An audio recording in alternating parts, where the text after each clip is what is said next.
मैंने दुनिया के सबसे अमीर आदमी के इकलौता बेटा होने की अपनी पहचान छुपाए रखी और एक अमीर हैरिस के साथ सच्चा प्यार किया।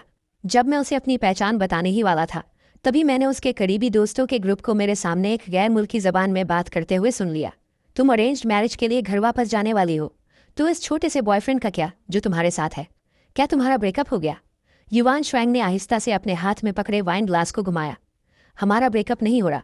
मैं उसे वाकई पसंद करती हूँ, लेकिन उसकी फैमिली बहुत गरीब है। वो प्रेजेंटेबल नहीं है। अरेंज्ड मैरिज सिर्फ मेरी फैमिली को खुश करने के लिए है। वो मेरा सच्चा प्यार है। जब वक्त आएगा तो मैं उसे छुपा लूंगी। उसे साइड में रखना ठीक रहेगा। उन्होंने इतनी खुलकर बात की, बिना किसी रुकावट के, सिर्फ इसलिए क्योंकि उन्हें लगा कि मेरी फैमिली गरीब है और मुझे वो गैर मुल्की ज़बान समझ नहीं आती। मैंने उन्हें नहीं बताया कि मैं असलियत में उसे समझता था। तो पता चला कि जब वो मुझसे हमेशा के प्यार के वादे कर रही थी, वो पहले ही अपनी फैमिली की अरेंज्ड मैरिज कबूल कर चुकी थी। मैंने रेस्टरूम जाने का बहाना बनाया। बाहर निकलते ही मैंने फ़ौरन घर फ़ोन किया। मॉम, डैड, मैंने सोच लिया है। मैं घर वापस आने और फैमिली फॉर्चून इनहेरिट करने के लिए तैयार हूँ। ये सुनकर कि उनका बेटा आखिरकार मान गया, दूसरी तरफ मेरे पेरेंट्स बहुत खुश हुए। मेरी उस गर्लफ्रेंड को याद करते हुए जिसके साथ मैं अपनी पहचान छुपाकर रह रहा था। उन्होंने पूछा, क्या तुम्हारी वो गर्लफ्रेंड तुम्हारे साथ वापस आ रही है? वो नहीं आएगी। मैं उससे ब्रेकअप करने का सोच रहा हूँ। मेरी आवाज़ अनजाने में थोड़ी धीमी हो गई। 1 हफ्ते में यहाँ सब सॉर्ट आउट हो जाएगा। कुछ और बातों के बाद मैंने फ़ोन रख दिया। मैंने अपना फ़ोन रखा और प्राइवेट रूम में वापस चला गया। जब मैंने दरवाज़ा खोला तो कमरे का शोर अचानक एक पल के लिए रुक गया, लेकिन मैंने ऐसे दिखावा किया जैसे मैंने कुछ देखा ही नहीं। मैं सीधा युवान श्वैंग के पास गया और बैठ गया। उसने अपनी तवज्जो बातों से हटाई और मेरी तरफ देखा, जो खामोशी से उसके पास बैठा था। गूजिंग है, इस कॉल में इतनी देर कैसे लग गई? इससे पहले कि मैं अपना मुंह खोलता, मुझे एक और आवाज़ ने रोक दिया। यहाँ एक भी फॉरेनर नहीं था, लेकिन उस शख्स ने गैर मुल्की ज़बान में बात की। सिस्टर वन श्वैंग, तुम और जैंग वुबाई कब शादी करने का सोच रहे हो? ये सुनकर ग्लास पकड़े हुए मेरे हाथ थोड़े सख्त हो गए, लेकिन युवान श्वैंग के चेहरे पर वही इंडिफरेंट एक्सप्रेशन था। मेरी तरफ एक नज़र देखने के बाद उसने गैर मुल्की ज़बान में जवाब दिया, फैमिली ने आधे महीने बाद की डेट रखी है। ये सुनकर वहाँ मौजूद हर कोई एक साथ मेरी तरफ देखने लगा। एक करीबी दोस्त ने तजस्सुस के साथ पूछा, अगर तुम जैंग वुबाई से शादी करोगी तो गूजिंग का क्या होगा? क्या तुम्हारा ब्रेकअप हो गया? युवान श्वैंग ने अपना सर हिलाया। उसने बात जारी रखने से पहले वाइन की एक सिप ली। मैरिज सिर्फ मेरी फैमिली को खुश करने के लिए है। जिसे मैं पसंद करती हूँ वो सिर्फ गूजिंग है। जैसे ही उसने ये कहा, कमरे में हंसी की लहर दौड़ गई। सबकी मजाकिया बातें लगातार गूंजने लगी। सिस्टर वन श्वैंग, तुम अभी भी इतने बड़े स्टेटस के फ़र्क के साथ ये प्योर लव गेम क्यों खेल रही हो? क्या तुम वाकई उसके लिए सीरियस हो? उसने मेरी तरफ देखने के लिए अपना सर घुमाया। उसकी आंखों में नरमी और प्यार इतना ज्यादा था कि जैसे सब पिघल जाएगा। बिना एक लफ्ज़ कहे उसने इस सवाल का बेहतरीन जवाब दे दिया। किसी ने उसके प्यार में डूबे हुए अंदाज को देखा और तारीफ में अपनी ज़बान दबाई। लगता है ये रियल लव है। मगर फिर भी क्या उसे वाकई गैर मुल्की ज़बान समझ नहीं आती? वो शख्स सिर्फ आम तौर पर पूछ रहा था। किसे पता था कि जब बाकी लोग उसके सवाल को सुनेंगे, वो सब हंसने लगे। गूजिंग गरीब है, उसके पास दूसरी लैंग्वेज सीखने के पैसे कहाँ से आएंगे? फिक्र मत करो, उसे बिल्कुल समझ नहीं आता। सबकी मॉकिंग लाफ्टर मेरे कानों में गूंज रही थी। किसी ने गौर नहीं किया कि उनके बराबर में मेरी सांसें थोड़ी उखड़ी हुई हो गई थी। वाइन ग्लास को जोर से पकड़ने की वजह से मेरे नकल सफ़ेद हो चुके थे। मैंने उन्हें नहीं बताया कि मैं असलियत में गैर मुल्की ज़बान समझता था। आखिरकार मैं कोई बिना पैसों वाला गरीब बच्चा नहीं था। मैं दुनिया के सबसे अमीर फैमिली का इकलौता बेटा था। हम 5 साल से साथ थे और युवान श्वैंग मेरे साथ बहुत अच्छी तरह से रहती थी। सिर्फ एक बात थी कि उसने कभी मुझे अपनी फैमिली से नहीं मिलवाया था। पहले मुझे लगा कि वो हमारे स्टेटस की फ़र्क की वजह से परेशान थी। आखिरकार यही फैमिली हायन में एक मशहूर और प्रेस्टीजियस फैमिली थी। इसलिए मैंने पहले ही उसे अपनी आइडेंटिटी रिवील करने का प्लान बना लिया था। मैं सबसे अमीर आदमी का इकलौता बेटा हूँ। मैं बस हमेशा अपने पेरेंट्स के प्रोटेक्टिव विंग्स में नहीं रहना चाहता था। इसलिए मैंने अपनी आइडेंटिटी छुपाने और तजुर्बा हासिल करने के लिए बाहर निकलने का फैसला किया। मगर टाइमिंग का कोइंसिडेंस तो देखो। 3 दिन पहले मैंने उसकी स्टडी में एक रेड वेडिंग इन्विटेशन देखा। ग्रूम जैंग फैमिली का यंग मास्टर था और ब्राइड युवान श्वैंग थी। पता चला कि जब मैं और वो एक दूसरे के इश्क में पागल थे, वो पहले ही अपने फैमिली की अरेंज्ड मैरिज मान चुकी थी। पता चला कि वो मुझे बहला रही थी, मुझे अपना हस्बैंड कह रही थी, जबकि वो किसी ऐसे शख्स से शादी करने में बिजी थी जिसकी सोशल स्टैंडिंग बराबर थी और जिसे उसकी फैमिली ने हस्बैंड के तौर पर माना था। उस पल मुझे अचानक महसूस हुआ कि अब कहने को कुछ नहीं बचा। अब से मैं शादी करूंगा और अपने फैमिली का बिजनेस इनहेरिट करूंगा। हम दोनों के सामने ब्राइट फ्यूचर है। ड्रिंक्स के 3 राउंड्स के बाद सब ने बातें करते हुए अच्छा वक्त गुजारा। आसमान अंधेरा हो रहा था, इसलिए पार्टी खत्म हुई और सब निकलने की तैयारी करने लगे। मैं सबके पीछे प्राइवेट रूम से बाहर निकला। सिर्फ कुछ कदम चलने के बाद मैंने पीछे से एक अनजान आवाज़ सुनी, यंग मास्टर गू। मैं रुका और पीछे मुड़ा। तभी मुझे एहसास हुआ कि जो शख्स मुझे बुला रहा था वो एक पुराना बिजनेस पार्टनर था जो हमेशा मेरे फादर से कोलैबोरेशन के लिए भीख मांगता था। मैं अंदर ही अंदर ठंडी सांस लिए बिना नहीं रह सका। मैं अपनी आइडेंटिटी एक्सपोज नहीं करना चाहता था। मैं मामले को संभालने का कोई रास्ता सोच रहा था। युआन श्वैंग के पीछे चलती हुई ये गर्लफ्रेंड ने मुझे ऊपर से नीचे तक देखा, फिर एक हिकारत भरी हंसी हंसी। कैसा यंग मास्टर? शिंग हे ने जो कपड़े पहने हैं, क्या उनकी कीमत 300 युआन से ज़्यादा भी है? वो भला कैसे एक यंग मास्टर हो सकता है? कितना बड़ा मजाक है। इन अल्फाज ने फ़ौरन मजाक उड़ाने वाली हंसी का सिलसिला शुरू कर दिया। वो कोई फॉरेन लैंग्वेज नहीं बोल रहे थे। मैंने उनका मजाक साफ सुना, लेकिन मेरे चेहरे पर कोई एक्सप्रेशन नहीं था। इसके उलट युआन श्वैंग को गुस्सा आ गया। उसने उस शख्स को एक ठंडी वार्निंग वाली नज़र से देखा। वो शख्स थोड़ा डरता हुआ रुक गया और फिर इतनी लापरवाही से नहीं हंसा। दूसरे लोग भी वार्निंग वाली नज़र मिलने के बाद धीरे धीरे खामोश हो गए। उनकी आवाज़ें धीमी हो गई। वो शख्स पीछे नहीं आया। मैं युआन श्वैंग के पीछे चला। घर के रास्ते में हम दोनों ने कुछ नहीं कहा। जब हम घर पहुंचे, उसने अपने शूज़ चेंज किए और फिर अचानक बोली, मैं तुम्हें अब ऐसी गैदरिंग्स में नहीं ले जाऊंगी। मेरा एक्सप्रेशन काम रहा। अगरचे मुझे इनडायरेक्टली उसके सर्कल ऑफ फ्रेंड्स से निकाला जा रहा था, पर मुझमें कोई तब्दीली नहीं आई। मैंने बस अपना मुंह खोला और एक सवाल पूछा, क्या इसलिए कि तुम्हें लगता है कि मैं तुम्हें एम्बैरस कर रहा हूँ?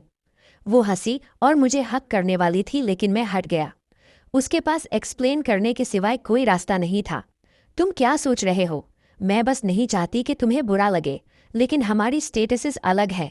कभी ना कभी हमें इस सिचुएशन का सामना करना ही पड़ेगा।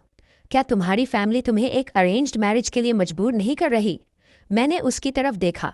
उसके एक्सप्रेशन में गिल्ट का एक इशारा ढूंढने की कोशिश की, मगर अलायंस लव्स सुनने के बाद भी युआन श्वैंग का एक्सप्रेशन सिर्फ एक पल के लिए सख्त हुआ। वो जल्दी ही नॉर्मल हो गया। शिंग हे, तुम्हें बस ये जानने की ज़रूरत है कि जिस शख्स से मैं प्यार करती हूँ वो तुम हो। इतना काफ़ी है। रही बात दूसरे मामलात की, तो मैं उन्हें सॉल्व करने का कोई रास्ता निकाल लूँगी। अगर मैंने गौर से ना देखा होता तो मुझे सच में उसमें कुछ भी अनयूजुअल नज़र ना आता। बोलने के बाद युआन श्वैंग बाथरूम में अपना चेहरा धोने चली गई। उसे जाते हुए देखकर मैंने कुछ नहीं कहा, लेकिन मैं सोचे बिना ना रह सका। तुम्हारा सो कॉल्ड सोल्यूशन, क्या ये अपनी फैमिली की बात मानना है? एक शख्स से शादी करो और दूसरे को साइड पर रखो। ज़्यादा दूर नहीं, बेड साइड टेबल से एक मैसेज नोटिफिकेशन की आवाज़ आई। वो युआन श्वैंग का फ़ोन था। उसने कभी अपना पासवर्ड मुझसे नहीं छुपाया था। मैंने आसानी से उसका फ़ोन अनलॉक किया और मैसेजेस देखने गया। वो जियांग वू की तरफ से था। युआन श्वैंग, हमें कल दोनों पेरेंट्स से मिलना है। अगर तुम आज रात यहाँ नहीं रुकती तो क्या एल्डर्स को पता चल जाएगा कि हम फेक मैरिज कर रहे हैं? मैं जानता हूँ कि जिसे तुम प्यार करती हो वो तुम्हारा बॉयफ्रेंड है, लेकिन कम से कम इन कुछ दिनों के लिए क्या तुम मेरी इज्जत रख सकती हो? अगरचे उसके अल्फाज आजिज़ी भरे लग रहे थे, मैं उसके इरादे समझ सकता था। पहले उसने पेरेंट्स का बहाना बनाया ताकि वो उसके साथ रहने की भीख मांगे, और बाद में क्या होगा? वो बस स्टेप बाय स्टेप इसी बहाने का इस्तेमाल करता रहेगा और ज़्यादा डिमांडिंग होता जाएगा। मगर अब इसका मुझसे कोई लेना देना नहीं था। मैं पहले ही जाने का फैसला कर चुका था। ये सोचते हुए मैंने मैसेज को अनरेड मार्क किया और फ़ोन वापस वहीं रख दिया जहां वो था। थोड़ी देर बाद युआन श्वैंग चेहरा धोकर बाहर आई। उसने लापरवाही से अपना फ़ोन उठाया देखने के लिए। अगले ही सेकंड उसने माजरत भरी नज़र से मेरी तरफ देखा। शिंग हे, कंपनी में कुछ अर्जेंट काम आ गया है और मुझे जाना होगा। मैं आज रात वापस नहीं आऊँगी। तुम्हें घर पर आराम करना चाहिए। वो जल्दी में निकल गई, मेरे रिएक्शन का इंतज़ार किए बिना। ना ही उसने ये नोटिस किया कि मैं हमेशा उसे दरवाजे तक छोड़ने जाता था और उससे शिकायत करता था, इस उम्मीद में कि वो मेरे साथ ज़्यादा वक्त गुजार सके। मगर इस बार मैंने उसे रोकने की बिल्कुल कोशिश नहीं की। उसे दूर और दूर जाते हुए देखता रहा। डिंग। युआन श्वैंग के जाने के थोड़ी देर बाद मेरे फ़ोन पर भी एक मैसेज आया। अगर मैं बस एक बार कह दूं तो युआन श्वैंग फिर भी मेरे पास आएगी। हम कल दोनों पेरेंट्स से मिल रहे हैं। एक बार हमारी सच में शादी हो गई तो तुम क्या चीज होगे? एक ऐसा लवल जो रोशनी में नजर नहीं आ सकता। जियांग वू के अल्फाज सख्त थे, लेकिन जिस बात ने मुझे ज्यादा परेशान किया वो ये थी कि ये नाइफ जो कोई और मुझे चोट पहुंचाने के लिए इस्तेमाल कर रहा था, वो उन्हें उस गर्लफ्रेंड ने खुद थमाया था जिसके साथ मैंने सोचा था कि मैं पूरी जिंदगी गुजारूंगा। युआन शुआन को शायद ये नहीं मालूम था कि अगर मुझे वो इनविटेशन ना भी मिलता तो भी ये बात कि वो किसी और से शादी कर रही है मुझसे ज्यादा देर तक छुपी नहीं रह सकती थी, क्योंकि जिस दिन मुझे इनविटेशन मिला उसके अगले ही दिन जियांग वुबाई ने मुझे फ्रेंड के तौर पर ऐड कर लिया था और पिछले कुछ दिनों से वो मुसलसल मुझे हर तरह की प्रोवोकेटिव फोटोज भेज रहा था। वहाँ युआन ई जियांग वुबाई के साथ वेडिंग ड्रेसेस ट्राई करने की फोटोज थीं, वहाँ उनकी साथ में डायमंड रिंग्स चूज करने की फोटोज थीं, वहाँ उनकी साथ में वेडिंग वेन्यूज देखने की फोटोज थीं। एक के बाद एक फोटो। उन्होंने उस सारी मोहब्बत को पूरी तरह खत्म कर दिया था जो मेरे दिल में युआन शुआन के लिए थी। उस रात युआन शुआन घर नहीं आई। मैंने इस पर कोई तवज्जो नहीं दी। अगले दिन उठने के बाद मैं सीधा कंपनी गया रिजाइन करने के लिए। मैंने उसी दिन रेजिग्नेशन प्रोसीजर्स मुकम्मल कर लिए। लंच ब्रेक के दौरान मैं और मेरे कोलीग्स ने नीचे खाना खाया। ये सुनने के बाद कि मैंने रिजाइन कर दिया है, एक कोलीग जिसके मैं ज्यादा करीब था वो मजाक किए बिना ना रह सका। आजकल मैं ऐसी वीडियोस देख रहा हूँ उन कोलीग्स के बारे में जो अचानक अपनी जॉब्स छोड़ देते हैं ताकि घर जाकर फैमिली बिजनेस इनहेरिट कर सके। शिंगे, तुम इतने यकीन के साथ छोड़ रहे हो, तुम भी तो घर जाकर फैमिली बिजनेस इनहेरिट करने नहीं वाले ना? मेरा कोलीग सिर्फ मजाक कर रहा था, लेकिन मैंने हल्के से सर हिलाया। सही कहा, मैं अभी वापस जाकर फैमिली बिजनेस इनहेरिट करने वाला हूँ। सब एक पल के लिए हैरान रह गए, फिर ठहाके मारकर हंसने लगे। उन्होंने इसे सिर्फ एक मजाक समझा और कोई तवज्जो नहीं दी। मैं मुस्कुराया और मजीद वजाहत नहीं की। लंच के बाद मैंने अपना सामान एक बॉक्स में पैक किया और बॉक्स उठाकर घर ले गया। जब मैं वापस पहुंचा तो युआन शुआन घर पर ही थी। मुझे बॉक्स के साथ वापस आता देखकर उसे थोड़ा अजीब लगा। तुमने जॉब छोड़ दी? मैंने सर हिलाया। मैं बॉक्स बेडरूम की तरफ ले गया, लेकिन उसकी चिनवटें गहरी हो गईं। उसने मुझे रोकने के लिए आवाज दी। क्या तुम्हें ये जॉब सच में पसंद नहीं थी? तुमने अचानक क्यों छोड़ दी? मैंने अपने कदम रोक लिए। जब मैंने उसकी तरफ देखा तो मेरे चेहरे पर एक मुस्कुराहट आ गई, क्योंकि मेरे पास अब एक ऐसा काम है जो मैं अब ज्यादा करना चाहता हूँ। मुझे ये कहते सुनकर युआन ने मजीद सवाल नहीं किए। उसने सिर्फ कहा, अगर काम बहुत थका देने वाला हो तो बस वापस आ जाना। तुम्हें रोजाना इतना थका हुआ देखकर मेरा दिल दुखता है। शिंगे, तुम्हें पता होना चाहिए कि मैं तुम्हें सपोर्ट कर सकती हूँ। मैंने सर हिलाया और एक एक लफ्ज बोलकर कहा, मैं किसी का डिपेंडेंट नहीं हूँ। युआन शुआन दंग रह गई। तुम्हारा क्या मतलब है डिपेंडेंट? मैं मजीद नहीं सुनना चाहता था। मैंने बात काटने के लिए मुंह खोला। तुम आज इतनी जल्दी घर कैसे आ गई? क्या तुम कंपनी नहीं जा रही? आजकल काम बहुत ज्यादा है, मेरे पास आज तुम्हारे साथ रहने का वक्त नहीं था। मैंने सोचा कि बात करने के बाद तुम्हारे साथ वक्त गुजारूंगी। उसके तेवर ढीले पड़ गए। वो एक बार फिर मेरी फर्माबरदार गर्लफ्रेंड बन गई। तुम क्या करना चाहते हो? वेस्टर्न फूड खाएं या मूवी देखें? आज तुम जो भी करना चाहते हो मैं तुम्हारे साथ करूंगी। अगर पुराने मैंने ये अल्फाज सुने होते तो शायद मैं इस वक्त बहुत मुतासिर होता। आखिरकार मुझे मालूम था कि वो वाइब ग्रुप की वारिस थी। जितना काम उसे रोजाना संभालना पड़ता था वो सच में बहुत ज्यादा था। इसलिए जो चीज़ें मैं करना चाहता था उन्हें करने के लिए उसकी वक्त निकालने की चाहत कम अज कम ये साबित कर सकती थी कि उसके दिल में मेरा बहुत बड़ा मकाम था। लेकिन अब जब मैंने उसकी तरफ देखा तो मैं सोचे बिना ना रह सका कि क्या सच में काम बहुत ज्यादा है या फिर वेडिंग की तैयारियां बहुत ज्यादा है। उसने आखिर ये कैसे किया कि एक तरफ वो दूसरे मर्द के साथ वेडिंग की तैयारियां कर रही थी और साथ ही मुझे भी बहला रही थी ये कहकर कि मैं ही अकेला हूँ जिससे वो मोहब्बत करती है। लेकिन आखिर में मैंने फिर भी उसके झूठ को बेनकाब नहीं किया। आखिरकार सिर्फ कुछ ही दिन बाकी रह गए थे। जब वक्त आएगा तो मैं कुदरती तौर पर उसकी जिंदगी से बिना किसी निशान के गायब हो जाऊंगा। मैंने सर हिलाया और उसकी सजेशन को रद्द कर दिया। थोड़ी देर सोचने के बाद मैंने आखिरकार कहा, घर साफ करने में मेरी मदद करो। विला में बहुत सारी पुरानी चीजें हैं, उन्हें रखने का कोई फायदा नहीं है। युआन शुआन मान गई। उसके मेरे साथ सफाई करते हुए बहुत वक्त गुजारा। लेकिन जब हम सफाई के इख्तिताम कर पहुंचे तो उसे एहसास हुआ कि जो चीज़ें मैं निकाल रहा था वो सब मैचिंग आइटम्स थे जो हमने पहले खरीदे थे। वाटर कप से लेकर ज्वेलरी तक, कपड़ों से लेकर स्लीपर्स तक मैंने बिना सोचे समझे वो सब ट्रैश में फेंक दिए। जैसे जैसे मेरे फेंके हुए मैचिंग आइटम्स की तादाद बढ़ती गई उसके चेहरे की मुस्कुराहट भी धीरे धीरे सख्त होती गई, जब तक कि आखिरी आइटम ट्रैश में नहीं फेंक दिया गया। उसके दिल की घबराहट अब छुपी नहीं रह सकती थी। शिंगे, क्या तुम्हें कुछ पता चल गया है? भला मुझे क्या पता हो सकता है? क्या तुम मुझसे कुछ छुपा रही हो? मैंने अपनी आईब्रो उठाई, युआन शुआन की तरफ देखते हुए उसके सवाल को इग्नोर किया और अपना एक सवाल पूछा। वो दूसरी तरफ मुड़ी, मुझसे आंख मिलाने की हिम्मत नहीं कर रही थी। थोड़ी देर की खामोशी के बाद उसने अब भी सीधा जवाब नहीं दिया। उसने बस मेरा हाथ जोर से पकड़ा और कहा, जिंगे, चाहे कुछ भी हो जाए तुम्हें बस ये याद रखने की जरूरत है कि जिससे मैं प्यार करती हूँ वो तुम हो। मैं स्मग किया, मजीद कुछ नहीं कहा, सफाई खत्म करने के बाद येवॉन शुआंग अब भी मुझे डेट पर ले जाने की जिद कर रही थी। मुझे डर था कि उसे कुछ अजीब न लगे, इसलिए मैंने मना नहीं किया। वो मुझे डिनर और मूवी पर ले गई। गाड़ी आखिरकार एक ऑक्शन हाउस पर रुकी। जैसे ही हम अंदर दाखिल होने वाले थे, हमने एक आदमी को एक्सक्विजिट सूट पहने हुए हमारी तरफ आते देखा। उसके चेहरे पर अननेचुरलनेस की एक झलक दिखी। मैंने फौरन ये नोटिस किया। क्या हुआ? क्या तुमने किसी जानने वाले को देखा? जैसे ही मेरी बात खत्म हुई, वो आदमी हमारे सामने रुका और मुस्कुराते हुए हमारा इस्तकबाल किया। येवॉन शुआंग्स इंट्रोडक्शन बिल्कुल सही वक्त पर आया। He is the son of a close family friend, Zhang Wubai. ये कहने के बाद उसने मुझे इंट्रोड्यूस करने से पहले थोड़ी देर रुकी। This is my boyfriend Jingi. हमारे लिए उसके बिल्कुल डिफरेंट इंट्रोडक्शन सुनकर जांग वू बेस फेस की मुस्कुराहट वहीं जम गई। एक लम्हे बाद उसने फिर भी manage to force a smile और अपना हाथ मेरी तरफ बढ़ाया। मैंने बहुत पहले से सुना था कि येवॉन शुआंग्स बॉयफ्रेंड बहुत हैंडसम है। आज तुमसे मिलकर लगा कि तुम वाकई अपनी रेपुटेशन के मुताबिक हो। जब वो बात कर रहे थे, गर्लफ्रेंड्स का ग्रुप जो उस दिन मेरे सामने फॉरेन लैंग्वेज में बात कर रही थी और मेरा मॉक कर रही थी, वो भी पास आ गई। मेरी नज़र से बचकर उन्होंने येवॉन शुआंग को विंक किया। तब मुझे रियलाइज़ हुआ कि ये एनकाउंटर कोई कोइंसिडेंस नहीं था। उन्होंने इंटेंशनली जांग वुबे को यहाँ लाया था।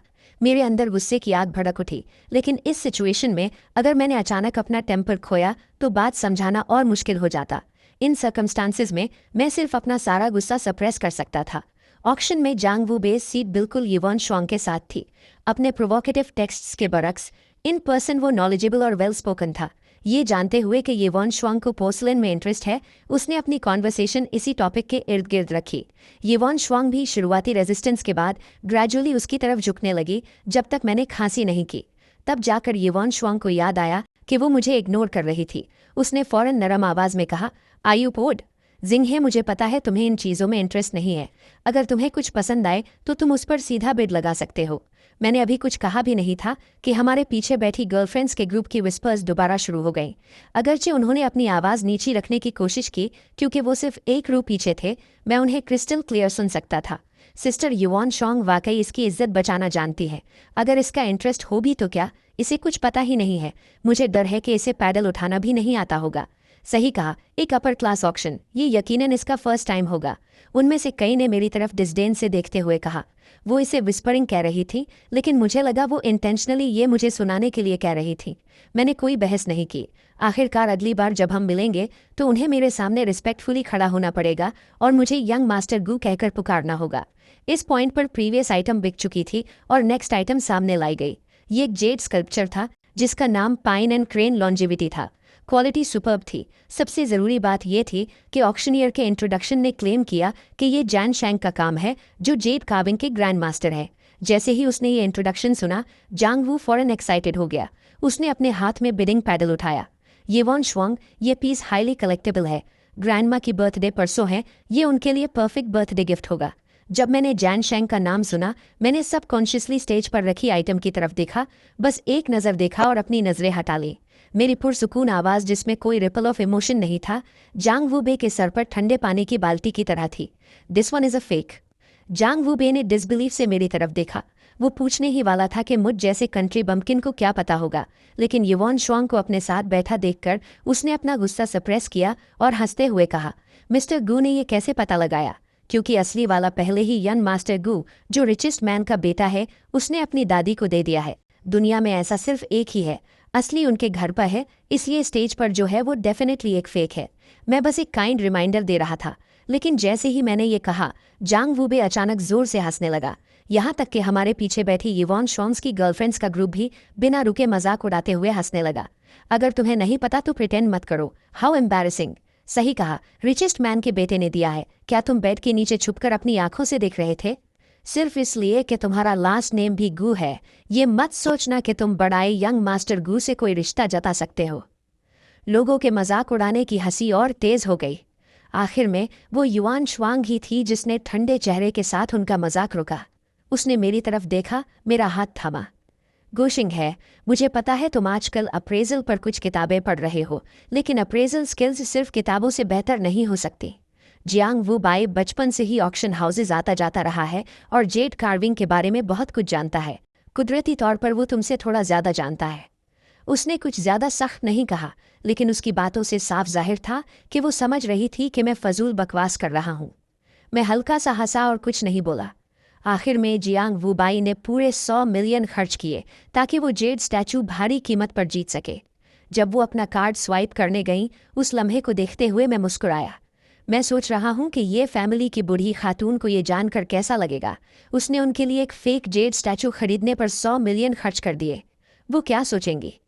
मैंने उसे नहीं रोका और ना ही इस पर कोई ध्यान दिया। मैं उठा और रेस्टरूम चला गया। जैसे ही मैंने हाथ धोना खत्म किया, पीछे से एक जानी पहचानी आवाज़ आई। गुशिंग है। मुझे लगा था कि मैंने अपनी बात साफ कर दी है, लेकिन मुझे उम्मीद नहीं थी कि तुम इतने बेशर्म होगे कि जाओगे ही नहीं। क्या तुम वाकई थर्ड व्हील बनना चाहते हो? उसकी आवाज़ सख्त और नागवार थी, बिल्कुल उस मैच्योर, एलिगेंट और अमीर यंग मास्टर से अलग जो वो थोड़ी देर पहले था। मैंने बेरुखी से अपनी आंखें उठाईं और उसकी तरफ देखने के लिए मुड़ा। मिस्टर जियांग, उम्मीद है आप ये साफ तौर पर समझते होंगे। मैं 5 साल तक उसके साथ था। थर्ड व्हील का टाइटल मुझ पर नहीं जचता, है ना? ये कहकर मैंने उसके पास से गुजर कर जाने का इरादा किया, लेकिन उसने बात खत्म नहीं की और एक ठंडी हंसी के साथ मेरा मजाक उड़ाना जारी रखा। सही है, 5 साल साथ रहे और फिर भी उसने तुमसे शादी नहीं की। क्या कभी सोचा है क्यों? मैं जियांग फैमिली का एयर हूँ, वो ये ग्रुप की एरेस है। मैं और वो सोशल स्टेटस में एक परफेक्ट मैच है। और तुम्हारे घर में एक बाप और एक बीमार माँ है। इतने टूटे फूटे फैमिली बैकग्राउंड के साथ जब तुम्हारे पास कुछ नहीं है, तुम उसके काबिल कैसे हो सकते हो? मेरे कदम लड़खड़ा गए। ये फैमिली बैकग्राउंड तो सिर्फ कुछ ऐसा था जो मैंने खुद बनाया था, लेकिन मुझे वाकई उम्मीद नहीं थी कि युआन शुआंग ये सब जियांग वुबाई को बता देगी। मैं खुद पर तंज करते हुए हंसे बिना न रह सका। अगर मेरा वाकई ऐसा बैकग्राउंड होता तो क्या ऐसा होता कि जिसे वो अपना बॉयफ्रेंड कहती थी, जिससे वो प्यार करने का दावा करती थी, उसने दूसरे मर्द को मुझे तकलीफ देने के लिए दूसरा चाकू दे दिया? वाकई नाकाबिल। मेरे दिल में दर्द हुआ और मैं जियांग वुबाई को देखने के लिए पीछे मुड़ा। मेरे दिल में दबी हुई कोफ्त अचानक खत्म हो गई। तुम दोनों ही एक दूसरे के लिए बने हो। मेरी तरफ से तुम दोनों को बहुत मुबारक। ये कहकर मैं फिर से वहां से जाने लगा। मैं अभी बाहर ज्यादा देर नहीं रुका था कि मेरा फ़ोन बजा। मेरी माँ की कॉल थी। गुशिंग है, जल्दी घर आ जाओ। फैमिली में हर कोई तुम्हारा इंतज़ार कर रहा है और हमने तुम्हारे लिए ढेरों गिफ्ट्स तैयार किए हैं। माँ ने तुम्हारे लिए बाहर के मुल्क में एक पुराना कासल खरीदा है। तुम्हारी आंट ने तुम्हारे लिए एक डायमंड वॉच खरीदी है। सुना है कि इसे कभी इंग्लैंड के बादशाह ने पहना था। तुम्हारे अंकल ने भी तुम्हारे लिए सुपर कार्स का एक काफिला तैयार किया है। मदर गू को फैमिली और मेरी वापसी के लिए तैयार किए गए गिफ्ट्स के बारे में सुनते हुए मेरा चेहरा मायूसी से भर गया। मैं घर फैमिली फॉर्च्यून इनहेरिट करने आ रहा हूँ, दिवालिया निकालने नहीं। जैसे ही मैंने बात खत्म की, पीछे से एक जानी पहचानी आवाज़ आई। कैसा फैमिली फॉर्च्यून इनहेरिटेंस? मैं सुन्न हो गया और फौरन फ़ोन काट दिया, लेकिन मैं दिल ही दिल में आह भरे बिना न रह सका। ये सब लोग ऐसे क्यों हैं? इन्हें लोगों के पीछे खड़े होकर अचानक बोलने का बहुत शौक है। मैंने सर घुमाकर देखा तो युआन शुआंग खड़ी थी, जिसके चेहरे के तासुरात कुछ अच्छे नहीं थे। थोड़ी देर सोचने के बाद मैंने आखिरकार एक सफाई दी। कुछ नहीं, बस एक पुराने कॉलीग ने पूछा कि जॉब छोड़ने के बाद मेरा क्या इरादा है, तो मैंने उनसे मजाक किया कि मैं घर फैमिली फॉर्च्यून इनहेरिट करने जा रहा हूँ। युआन शुआंग ने तेवरी चढ़ाई। वो साफ तौर पर इस तरह के मजाक करने वाला शख्स नहीं है। उसे अंदाजा हुआ कि कुछ गड़बड़ है। जैसे ही वो अपना मुंह खोलने वाली थी, मैं पहले ही कुछ कदम आगे बढ़ चुका था और उसे बुलाने के लिए सर घुमाया। क्या तुम नहीं चल रही? अभी कुछ कीमती ज्वेलरी दिखाए जाने बाकी हैं। ये अल्फाज सुनकर युआन शुआंग को लगा कि मैं कुछ ज्वेलरी खरीदना चाहता हूँ और उसने सर हिलाकर मेरा पीछा किया। ऑक्शन रूम में वापस आने के बाद युआन शुआंग ने अगली कई कीमती ज्वेलरी पीसेस भारी कीमत पर जीत ली। उन्हें पैक करवाने के बाद उसने वो मेरे हवाले कर दिए।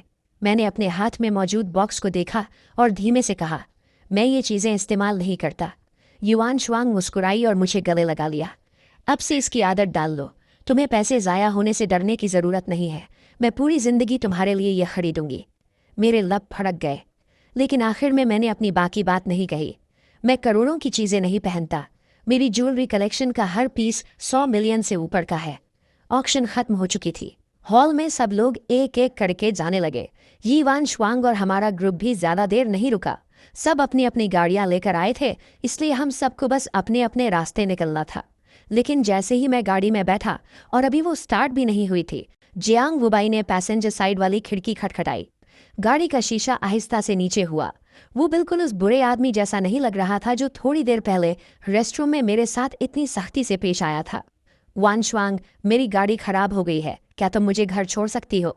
युआन शुआंग ने माथे पर बल डाले जैसे ही वो इनकार करने वाली थी। वो फिर बोला, अंकल और आंटी ने तुम्हें मेरा ख्याल रखने को कहा था, तुम भूली तो नहीं, है ना? यी वान श्वांग का चेहरा किसी वजह से उतर गया, लेकिन आखिरकार वो मान गई। उसे सीधा सर हिलाते देखकर उसके चेहरे की मुस्कुराहट और बढ़ गई और फिर उसने मेरी तरफ देखते हुए अपनी किस्मत आजमाई। लेकिन मुझे कार से खो जाती है, अगर मैं पीछे नहीं बैठ सकता तो मैं क्या करूं? यी वान श्वांग ने मेरी तरफ देखा। इससे पहले कि वो कुछ बोल पाती, मैं पहले ही गाड़ी का दरवाज़ा खोलकर बाहर निकल गया था और सीधा बैक सीट की तरफ चला गया। मेरी रफ्तार तेज और फैसलाकुन थी। यी वान श्वांग को रिएक्ट करने का मौका भी नहीं मिला और मैं पहले ही बैक सीट पर बैठ चुका था। उसके अल्फाज उसके गले में ही अटक गए, जिससे माहौल बहुत ऑकवर्ड हो गया। वो हिचकिचाई, कुछ बोलना चाहती थी, ये कहना चाहती थी कि ये सिर्फ एक सीट है और मुझे इतना बुरा मानने की ज़रूरत नहीं है।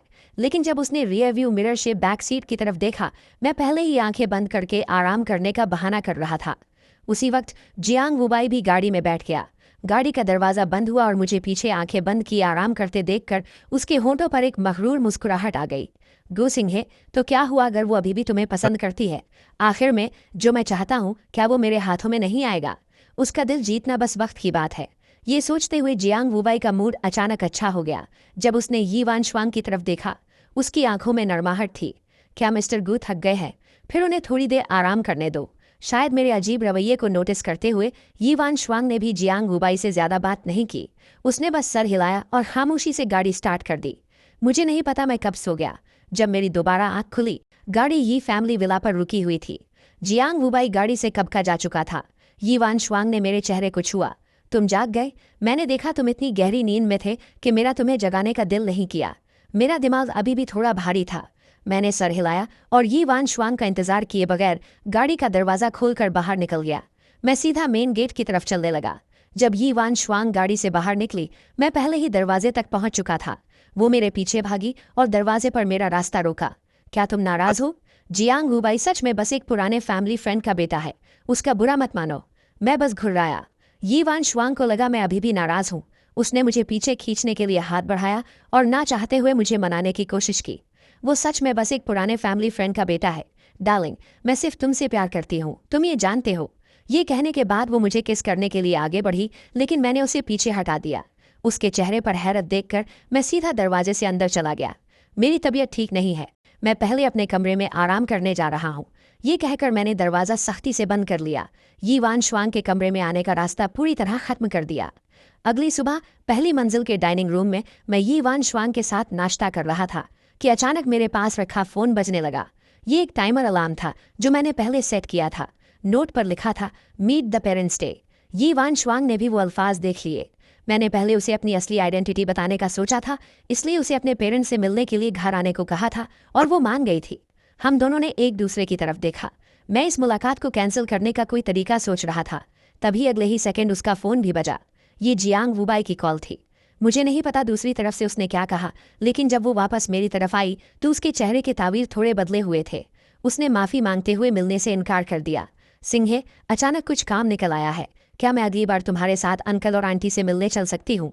शायद उसे लगा था कि मैं कोई तमाशा करूंगा या नाराज़ हो जाऊंगा, लेकिन हुआ ये कि मैंने बस सुकून से सर हिला दिया। वैसे भी मुझे भी आज कुछ काम है।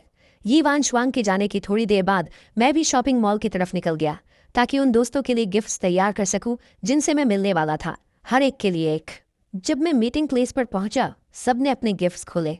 जब उन्होंने देखा कि हर बॉक्स में एक बिल्कुल नया डिज़ाइनर आइटम है, उन्होंने फ़ौरन हैरत से कहा, तंगी, तुमने ये सब कहाँ से लिया?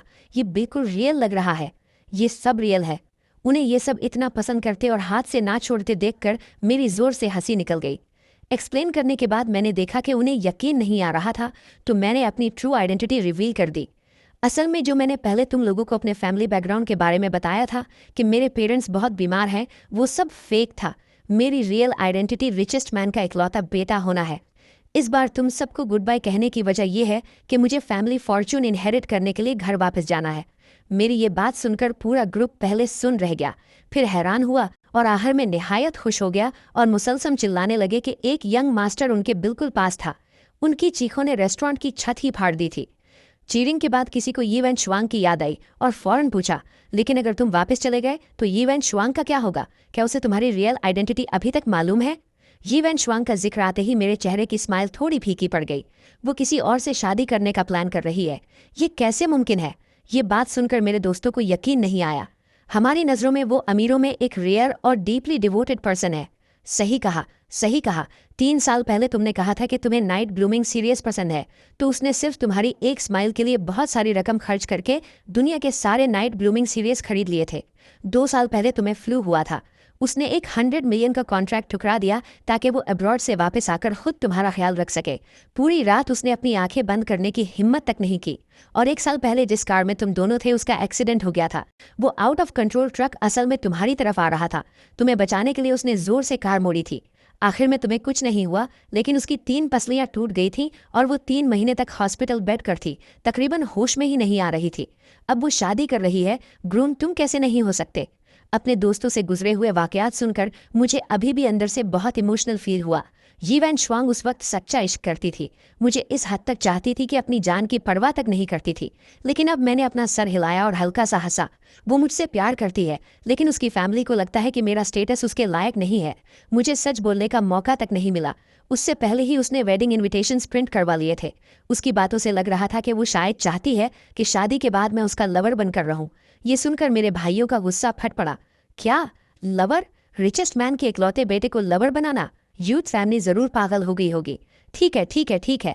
एक वक्त आएगा जब उसे पछतावा होगा, लेकिन अगर उसे पता चला कि तुम चुप कर जा रहे हो और उसकी फैमिली को तुम्हारी ट्रू आइडेंटिटी का पता चला, तो वो जरूर पागल हो जाएंगे। बिल्कुल तभी यी वैन शुआंग और जियांग वू बाहर से अंदर आए। उनकी बातें सुनकर उसने तेवरियां चढ़ाई। कौन सी ट्रू आइडेंटिटी? उन्हें एक साथ अंदर आते देखकर एक गुस्से से भरा दोस्त बोलने ही वाला था, लेकिन मैंने उसे रोक दिया। मैंने उन दोनों की तरफ देखा जो अभी अंदर आए थे। मेरे एक्सप्रेशन कोल्ड थे। तुम दोनों यहाँ क्यों हो?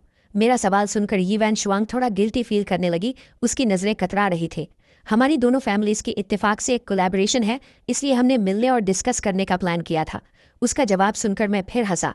बेशक मुझे उनकी कोलैबोरेशन के बारे में पता था, एक मैरिज कोलैबोरेशन, क्योंकि उन्हें अपनी कोलैबोरेशन डिस्कस करनी थी।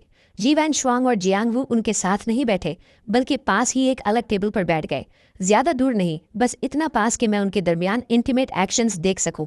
मसलन उसने उसका स्टेक कट करने में मदद की, उसने अपना फेवरेट फूड उसके साथ शेयर किया, उसने उसे नैपकिन पकड़ाया, उसने उसके मुंह का गंदा कोना साफ करने में मदद की। उन दोनों की हरकतों ने मेरे दोस्तों को आग बबूला कर दिया, लेकिन मैं काम रहा।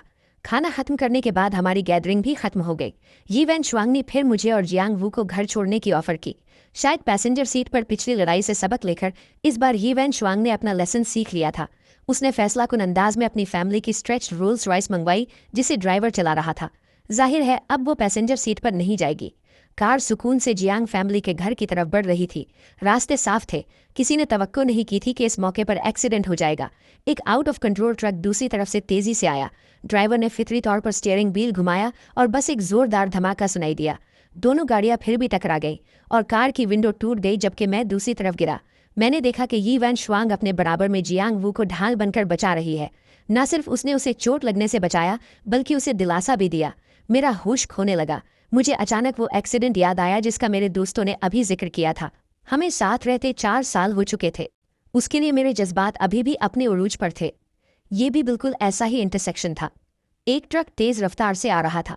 मेरी साइड वही थी जहां ट्रक टकराने वाला था। खौफ के बीच मुझे एहसास हुआ कि मैं उस ट्रक से नहीं बच सकता था। मैं सिर्फ इतना कर सका कि गाड़ी को मोड़ दिया ताकि मेरी साइड पर इम्पैक्ट पड़े। गाड़ी का अगला हिस्सा अंदर धंस गया। वो ड्राइवर सीट पर फंस गई थी। फायर फाइटर्स और डॉक्टर्स ने उसे रेस्क्यू करने के लिए काफ़ी देर तक साथ काम किया। आखिरकार उसे गाड़ी से निकाल लिया गया। उस दिन वो मरते मरते बची थी, लेकिन फिर भी जब खतरे से बाहर होने के बाद उसकी आँख खुली तो सबसे पहले उसने मेरी खैरियत पूछी। अब फिर से एक कार एक्सीडेंट हुआ है। फ़र्क सिर्फ इतना है कि इस बार जिसे उसने इंस्टिंक्टिवली बचाया वो मैं नहीं हूँ। स्ट्रेच्ड रोल्स रॉयस का पिछला हिस्सा इतनी बुरी तरह तबाह हो गया था कि पहचाना नहीं जा रहा था, जब तक सब गाड़ी से बाहर नहीं आ गए। युवान शुआंग अभी भी जियांग बुबाई को संभाल रही थी। आखिरकार उसने मुझे देखा, जो खामोशी से अपना खून बहता हुआ माथा पकड़े हुए था। खुशकिस्मती से मेरी चोट ज्यादा गहरी नहीं थी। हॉस्पिटल में पट्टी करवाने के बाद कोई मसला नहीं था, लेकिन सर की चोट की वजह से डॉक्टर ने 2 दिन ऑब्जर्वेशन के लिए हॉस्पिटल में रहने का मशवरा दिया। युवान शुआंग में मेरे सर पर लगी गॉज को देखा। उसका चेहरा शर्मिंदगी से भरा था। जिंगी, मुझे माफ़ कर दो। उस वक्त मैंने सिर्फ ये सोचा कि थोड़ी देर में मेरी जियांग वुबाई के साथ एक कोलैबोरेशन है जिसमें हमें साथ जाना है। उसका चेहरा जख्मी नहीं हो सकता था, इसलिए मैंने उसे बचाया। तुम चाहे मुझे मारो या डांटो, मैं सब बर्दाश्त कर लूंगी, बस प्लीज़ मुझे इग्नोर मत करो। ठीक है। गलती मानने का उसका अंदाज बहुत सच्चा था। वजह भी माकूल लग रही थी। अगर मुझे उनकी वेडिंग याद ना होती, जो आधे महीने से भी कम वक्त में होने वाली थी। मैंने अपनी आंखें नीची कर ली और कुछ नहीं कहा। ना मैंने ये कहा कि मैंने माफ़ नहीं किया और ना ही ये कहा कि माफ़ कर दिया है। शुरू से आखिर तक मेरे चेहरे के एक्सप्रेशंस बिल्कुल पुरसुकून थे। युवान शुआंग की माफ़ी खत्म नहीं हुई। वो बार बार सॉरी बोलती रही। फिर अचानक उसे कुछ याद आया। उसकी आंखों में उम्मीद की एक किरण चमकी। तुम्हारा बर्थडे कुछ ही दिनों में है। क्या मैं तुम्हें तुम्हारा गिफ्ट पहले दे सकती हूँ? तुम्हें बर्थडे प्रेजेंट में क्या चाहिए? मैं तुम्हारे लिए खरीद दूंगी। ये सुनकर मैंने आखिरकार उसकी तरफ देखा, मगर मेरी आंखों में कोई जज्बात नहीं थे। फिर मेरे लिए 3 दिन बाद की शैंगचैंग की प्लेन टिकट खरीद दो। किस लिए? शैंगचैंग जाना है। वो थोड़ी हैरान हुई, लेकिन फिर फौरन उसने खुद ही जवाब सोच लिया। क्या तुम ट्रिप पर जाना चाहते हो? मैंने कोई वजाहत नहीं दी, बस सर हिला दिया। युवान शुआंग ने मजीद कोई सवाल नहीं पूछा और मेरे सामने ही अपना फ़ोन खोलकर शैंगचैंग की प्लेन टिकट खरीद ली। टिकट खरीदने के बाद उसने कहा कि वो आजकल बिजी है और उसके पास मेरे साथ जाने का वक्त नहीं है। तुम पहले शैंगचैंग जाकर एंजॉय करो। जब मेरे पास वक्त होगा मैं तुम्हारे साथ ट्रिप पर चलूंगी। बर्थडे गिफ्ट के लिए प्लेन टिकट बहुत छोटी चीज़ है। मैं बाद में तुम्हें एक बड़े सरप्राइज से इसका बदला चुका दूंगी। मैंने अपना सर हिलाया और हल्का सा मुस्कुरा दिया। ये छोटा नहीं है, बिल्कुल भी छोटा नहीं है। आखिरकार ये प्लेन टिकट मेरे घर जाने का रास्ता है। युवान शुआंग, तुम्हारे गिफ्ट का शुक्रिया, मुझे खुद अपने हाथों से घर भेजने के लिए। हॉस्पिटल में उन 2 दिनों के दौरान युवान शुआंग बिल्कुल वैसी लग रही थी जैसी हमारी मोहब्बत के शुरुआती दिनों में थी। तुम कह सकते हो कि उसने मेरा बहुत ज़्यादा ख्याल रखा, लेकिन ये अच्छे दिन ज़्यादा नहीं चले। उसका ख्याल रखना मेरे डिस्चार्ज होने वाले दिन ही खत्म हो गया। उसने पहले ही कह दिया था कि उसे काम है, इसलिए उसने एक ड्राइवर को मुझे घर छोड़ने के लिए भेज दिया। उसके फौरन बाद मुझे जियांग वुबाई की तरफ से एक तंज भरा मैसेज मिला।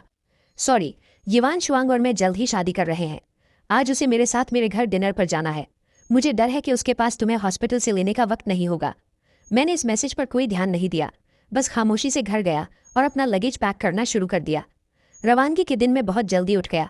टेक ऑफ से 7 घंटे पहले मैं एक एक करके अपने सूटकेसेस बाहर ले गया। तभी मेरी मुलाकात वापस आती हुई युवान शुआंग से हुई।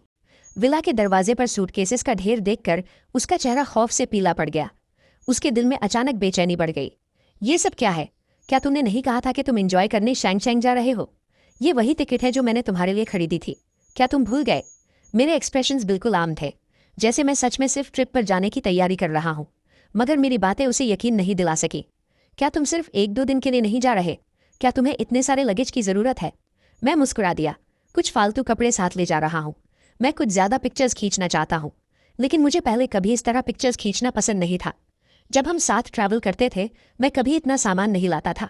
वो बेचैनी उसके दिल से पूरे जिस्म में फैल गई, जिससे वो फौरन मेरे सूटकेसेस खोलकर देखना चाहती थी कि क्या ये सच है जो मैं कह रहा हूँ। जैसे ही वो कुछ करने वाली थी, एक अर्जेंट फ़ोन कॉल ने उसे रोक दिया। वो जियांग वुबाई की कॉल थी। फ़ोन उठाने के बाद पता नहीं दूसरी तरफ से क्या कहा गया। युवान शुआंग एक पल के लिए खामोश रही और आखिरकार जाने से पहले बाहर निकल गई। वो मुझे एक बार फिर याद दिलाना नहीं भूली, जिंगे ज़्यादा देर बाहर मत रहना।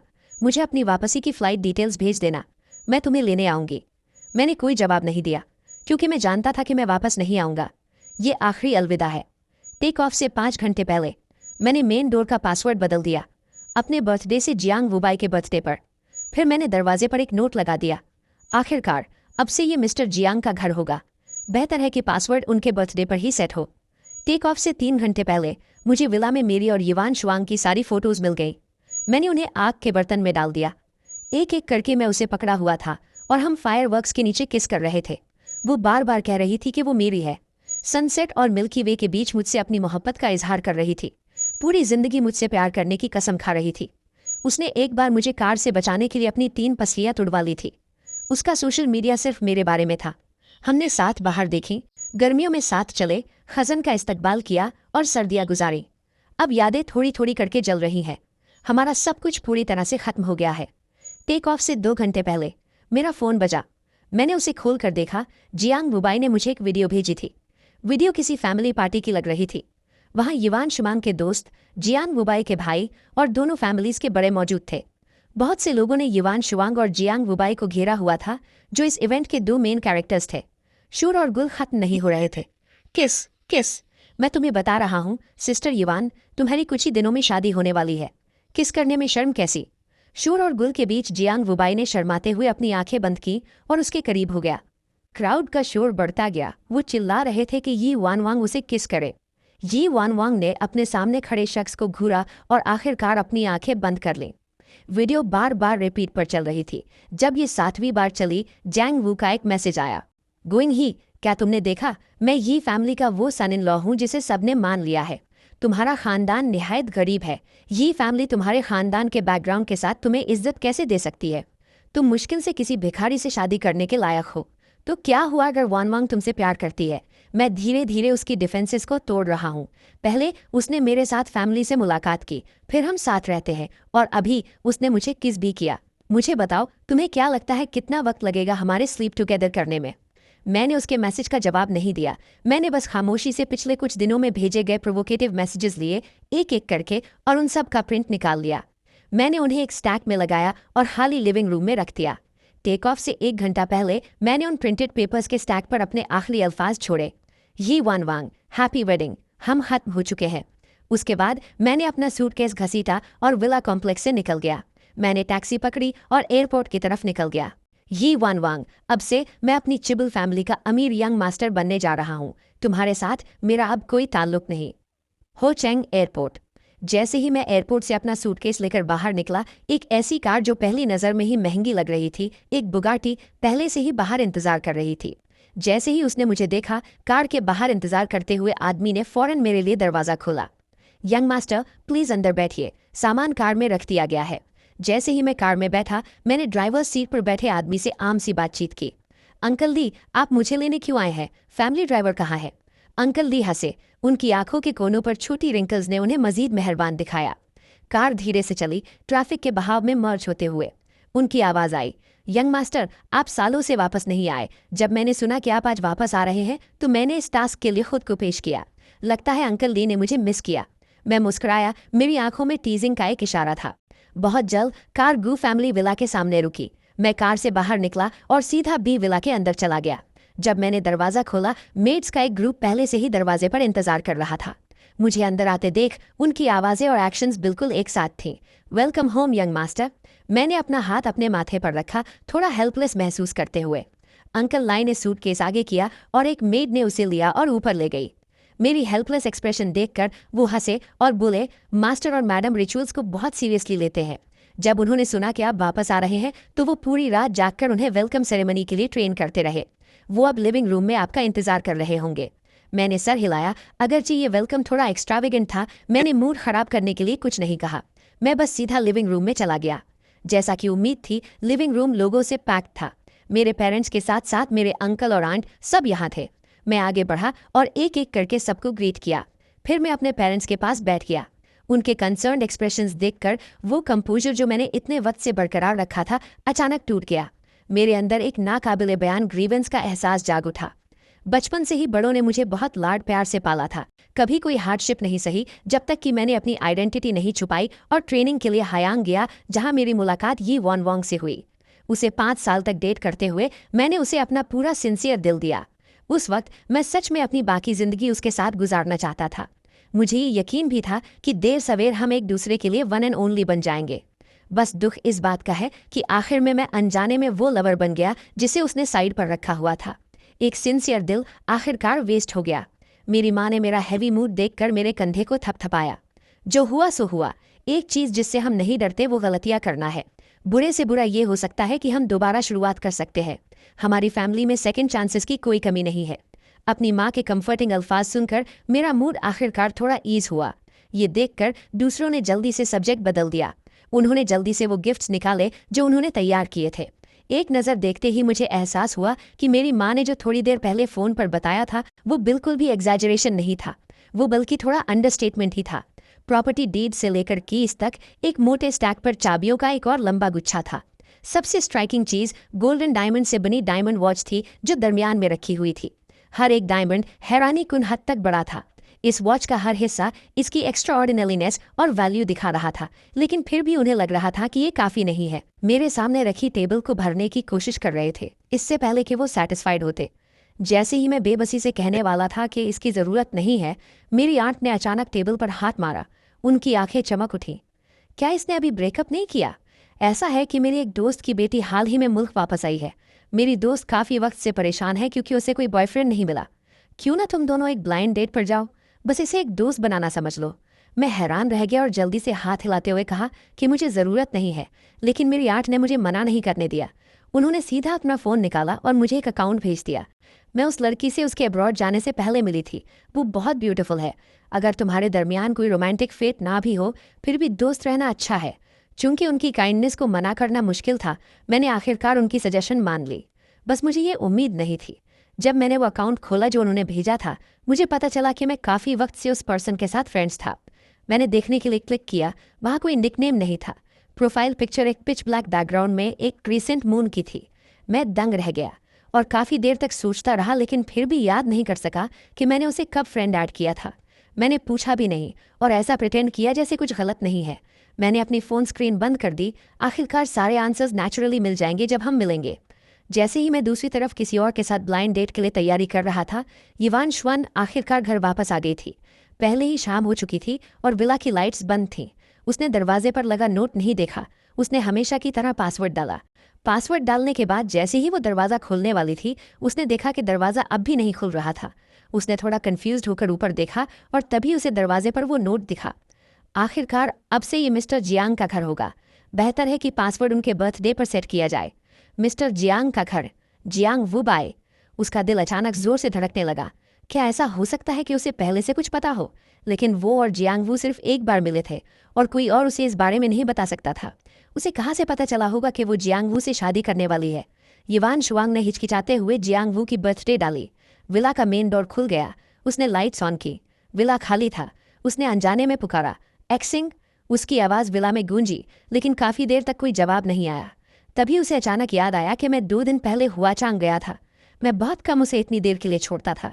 ज़्यादातर वक्त मैं ही घर पर उसके वापस आने का इंतज़ार करता था, या फिर यूं कहें कि जब से हमने साथ रहना शुरू किया था, इस बार के अलावा पहले जब भी वो घर आती थी, मैं हमेशा घर पर उसका इंतज़ार कर रहा होता था। ये सोचकर यिवान शुआंग के दिल में अचानक थोड़ी बेचैनी पैदा हुई। उसने अचानक अपने दिल में खालीपन महसूस किया। क्या उसने सच में ऐसा कर दिया? लेकिन फिर से सोचने पर उसने इस ख्याल को झटक दिया, ऐसा कैसे हो सकता है?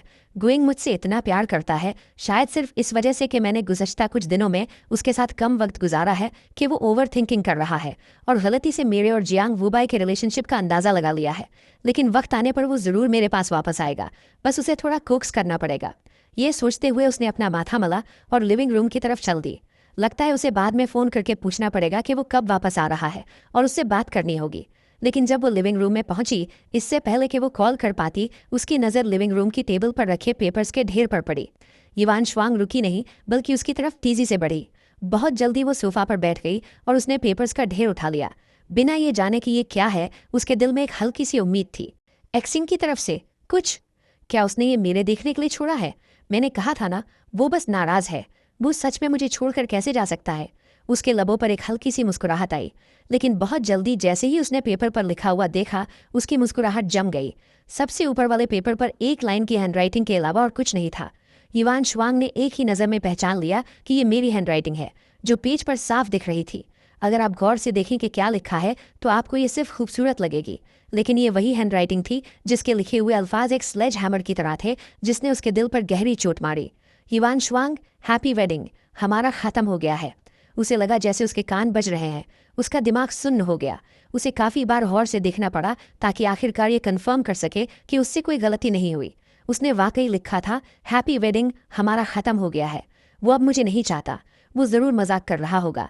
वो मुझे कैसे नहीं चाह सकता? उसका हाथ अनजाने में वो पेज पलटा और उसे फाड़ कर एक बॉल बनाकर दूर फेंक दिया। इस हरकत की वजह से दूसरे पेज का कंटेंट सामने आ गया। ये चैट हिस्ट्री की स्क्रीनशॉट का प्रिंटआउट था, जो उस दिन से रिकॉर्ड किया गया था जब वो फ्रेंड्स बने थे। मैंने कोई कॉन्टैक्ट नेम सेव नहीं किया था, इसलिए यिवान शुआंग सिर्फ उस पर्सन की प्रोफाइल पिक्चर और निक नेम देख सकती थी। उसे ये बहुत जाना पहचाना लगा, क्योंकि वो भी उस पर्सन की फ्रेंड थी। वो जियांग वुबाई था। पहला मैसेज जियांग वुबाई की तरफ से आधा महीने पहले भेजा गया था। उसने एक के बाद एक पेज पलटा। उसका दिल गहरी खाई में डूबता जा रहा था। मैंने सुना है कि तुम वो गिगो हो जिसे वांग ने साइट पर रखा है। मैं अपना इंट्रोडक्शन करवा देता हूँ। मेरा नाम जियांग वू है। मैं उसका फियांसे हूँ। मैं तुम्हें मशवरा देता हूँ कि स्मार्ट बनो और अभी चले जाओ, वरना जब मेरी और यान शुआंग की शादी होगी तो तुम्हारे लिए विला से निकाला जाना बहुत एम्बैरेसिंग होगा। जब तक मैं एक लफ्ज़ कहूँ, वांग मेरे पास ही आएगी। हम कल फैमिली से मिल रहे हैं। एक बार हमारी सच में शादी हो गई तो तुम हो क्या? एक जिगलो जिसे पब्लिक में नहीं देखा जा सकता। तो क्या हुआ अगर वो तुमसे प्यार करती है? उसने अभी मुझे किस किया। मुझे बताओ, तुम्हें क्या लगता है हम कितनी देर में साथ सोएंगे? बीच बीच में कभी कभार कुछ फोटोज या वीडियो क्लिप थी। उनकी वेडिंग ड्रेसेस ट्राई करने की फोटोज थी, साथ में डायमंड रिंग चूज करने की फोटोज थी, और साथ में वेडिंग वेन्यू चूज करने की फोटोज थी। जहां तक उस वीडियो की बात है, उसने उसे खोला था, एक स्क्रीनशॉट लिया था, पूरी वीडियो का सबसे रिप्रेजेंटेटिव फ्रेम, और वही फ्रेम जो जियांग वबाई उसे सबसे ज्यादा दिखाना चाहता था। वो दोनों पेरेंट्स और भाइयों के ग्रुप के सामने वो और जियांग वबाई पैशनेट किस कर रहे थे। उसके दिमाग की टनी हुई तार अचानक टूट गई। उसके दिल में एक ना कही जाने वाली पैनिक उठी। उसका चेहरा कुछ शेड्स पीला पड़ गया, लेकिन उसके मुंह से यही निकलता रहा, फ्री वर्ड्स। मुझे इस पर यकीन नहीं है। वो खड़ी हुई और ऊपर बेडरूम की तरफ भागी, लेकिन उसके पांव बेकाबू हद तक कमजोर महसूस हो रहे थे। जब वो ऊपर जा रही थी, उसने लापरवाही से एक सीढ़ी मिस कर दी और एक जोरदार थड़ के साथ उसका पूरा जिस्म सीढ़ियों से नीचे गिर गया। तेज दर्द ने उसे थोड़ा होश में लाया। उसने अपने दांत पीसे, हैंडरेल को पकड़ा और खड़ी हो गई। उसने खुद को फिर से ऊपर घसीटा, इस बार शायद इसलिए क्योंकि वो थोड़ा आहिस्ता चली थी, कोई और एक्सीडेंट नहीं हुआ। वो कामयाबी से बेडरूम में वापस पहुंच गई। एक ही नज़र में उसने देखा कि कमरे में सिर्फ उसकी चीज़ें बची थीं। मुझसे रिलेटेड सारी आइटम्स बिना किसी निशान के गायब हो चुकी थीं, यहाँ तक कि बेडसाइड टेबल्स पर उनकी साथ वाली तस्वीर का फोटो फ्रेम भी। उसके अंदर की फोटो अब गायब हो चुकी थी। अपनी असली जगह पर सिर्फ खाली फ्रेम रह गया था। यान शुआंग को कुछ एहसास हुआ और उसकी आंखों में फिर से पैनिक की झलक आई। उसने वार्डरोब खोली और फिर ड्रॉर्स खोले। उसकी चीज़ें निकालने के बाद वो जगह खाली हो गई। बेडरूम, बाथरूम, स्टडी, उसने विला में हर वो जगह ढूंढी जहां उनसे रिलेटेड चीज़ें हो सकती थीं, लेकिन उसे अब उससे रिलेटेड एक भी आइटम नहीं मिली। पुराना वक्त याद करते हुए जब मैंने अचानक कहा था मैं डीप क्लीन करना चाहता हूँ और फिर हमारी सारी कपल आइटम्स फेंक दी थीं, इस लम्हे उसे आखिर समझ आ गया कि उसने तब ऐसा क्यों किया था।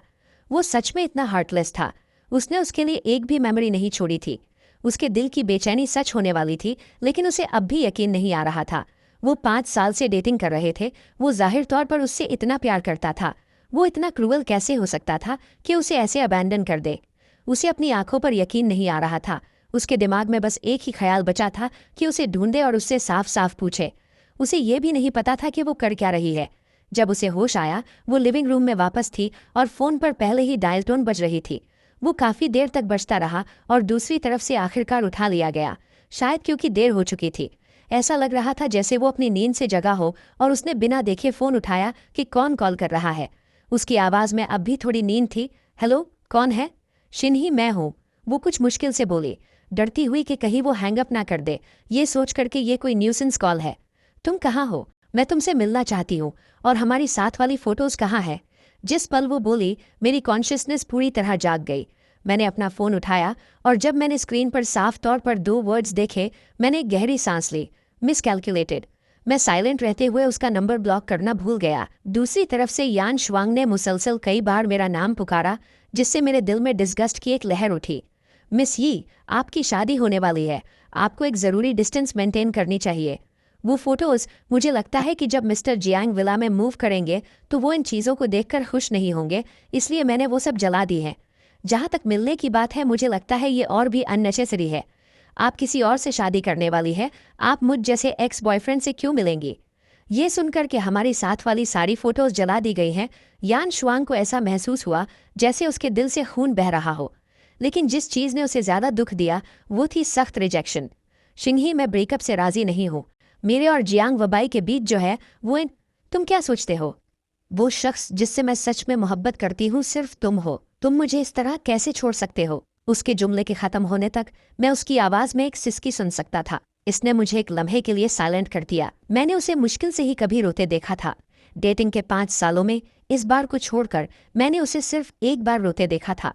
ये तब था जब हम दोनों का साथ कार एक्सीडेंट हुआ था। वो ज़ाहिरी तौर पर ज़्यादा सीरियसली इंजर्ड हुई थी, मगर जब वो जगी और मेरे जिस्म पर अनअवॉइडेबल वुंड्स देखे, वो फिर भी बेइंतहा रोने लगी। बिजनेस वर्ल्ड में उसके डिसाइसिव डिमीनर का कोई निशान तक नहीं दिख रहा था। अगर यही फैमिली का कोई बिजनेस पार्टनर वहां से गुजरता और उसे इस हाल में देखता तो शायद उनका जॉ अस्टॉनिशमेंट में गिर जाता। ये दूसरी बार है। मैंने पहले कभी युएन वांग की मेरे लिए मोहब्बत से इनकार नहीं किया, लेकिन क्योंकि मैंने देखा था कि युएन वांग मुझसे कैसे मोहब्बत करती थी, इसलिए बाद में जब उसने फैमिली प्रेशर का बहाना बनाकर मैरिज अलायंस के लिए जियांग वू से हाँ की, तो मैं सेंसिटिवली परसीव कर सकता था कि उसका दिल भटकने लगा है। शायद वो अब भी मुझसे बहुत मोहब्बत करती थी, लेकिन वो शख्स जिससे वो मोहब्बत करती थी वो सिर्फ मैं नहीं था। इसलिए उसके कंसिडरेशन के बाद मैं पहला शख्स होता जिसे अबैंडन किया जाता, चाहे वो सीक्रेट के मुझे लवर बनाकर रखने का उसका अपना डिसीजन हो या बाद में कार एक्सीडेंट के दौरान जब उसने सबकॉन्शियसली पहले वू को बचाया। उसकी पहली चॉइस बहुत पहले ही मैं नहीं रहा था। तो इस लम्हे उसकी सॉब सुनकर भी, उसका ग्रीफ सुनकर भी मेरे दिल में कोई रिपल महसूस नहीं हुई। यानश्वांग, तुम और मैं बस ब्रेकअप कर रहे हैं। ब्रेकअप के लिए म्यूचुअल कंसेंट की ज़रूरत नहीं होती।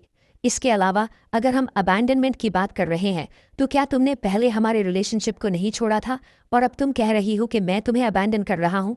फर्दरमोर, क्योंकि हम इस टॉपिक पर हैं, मैं उम्मीद करता हूँ कि तुम समझ गई हो कि हमारा पहले ही ब्रेकअप हो चुका है।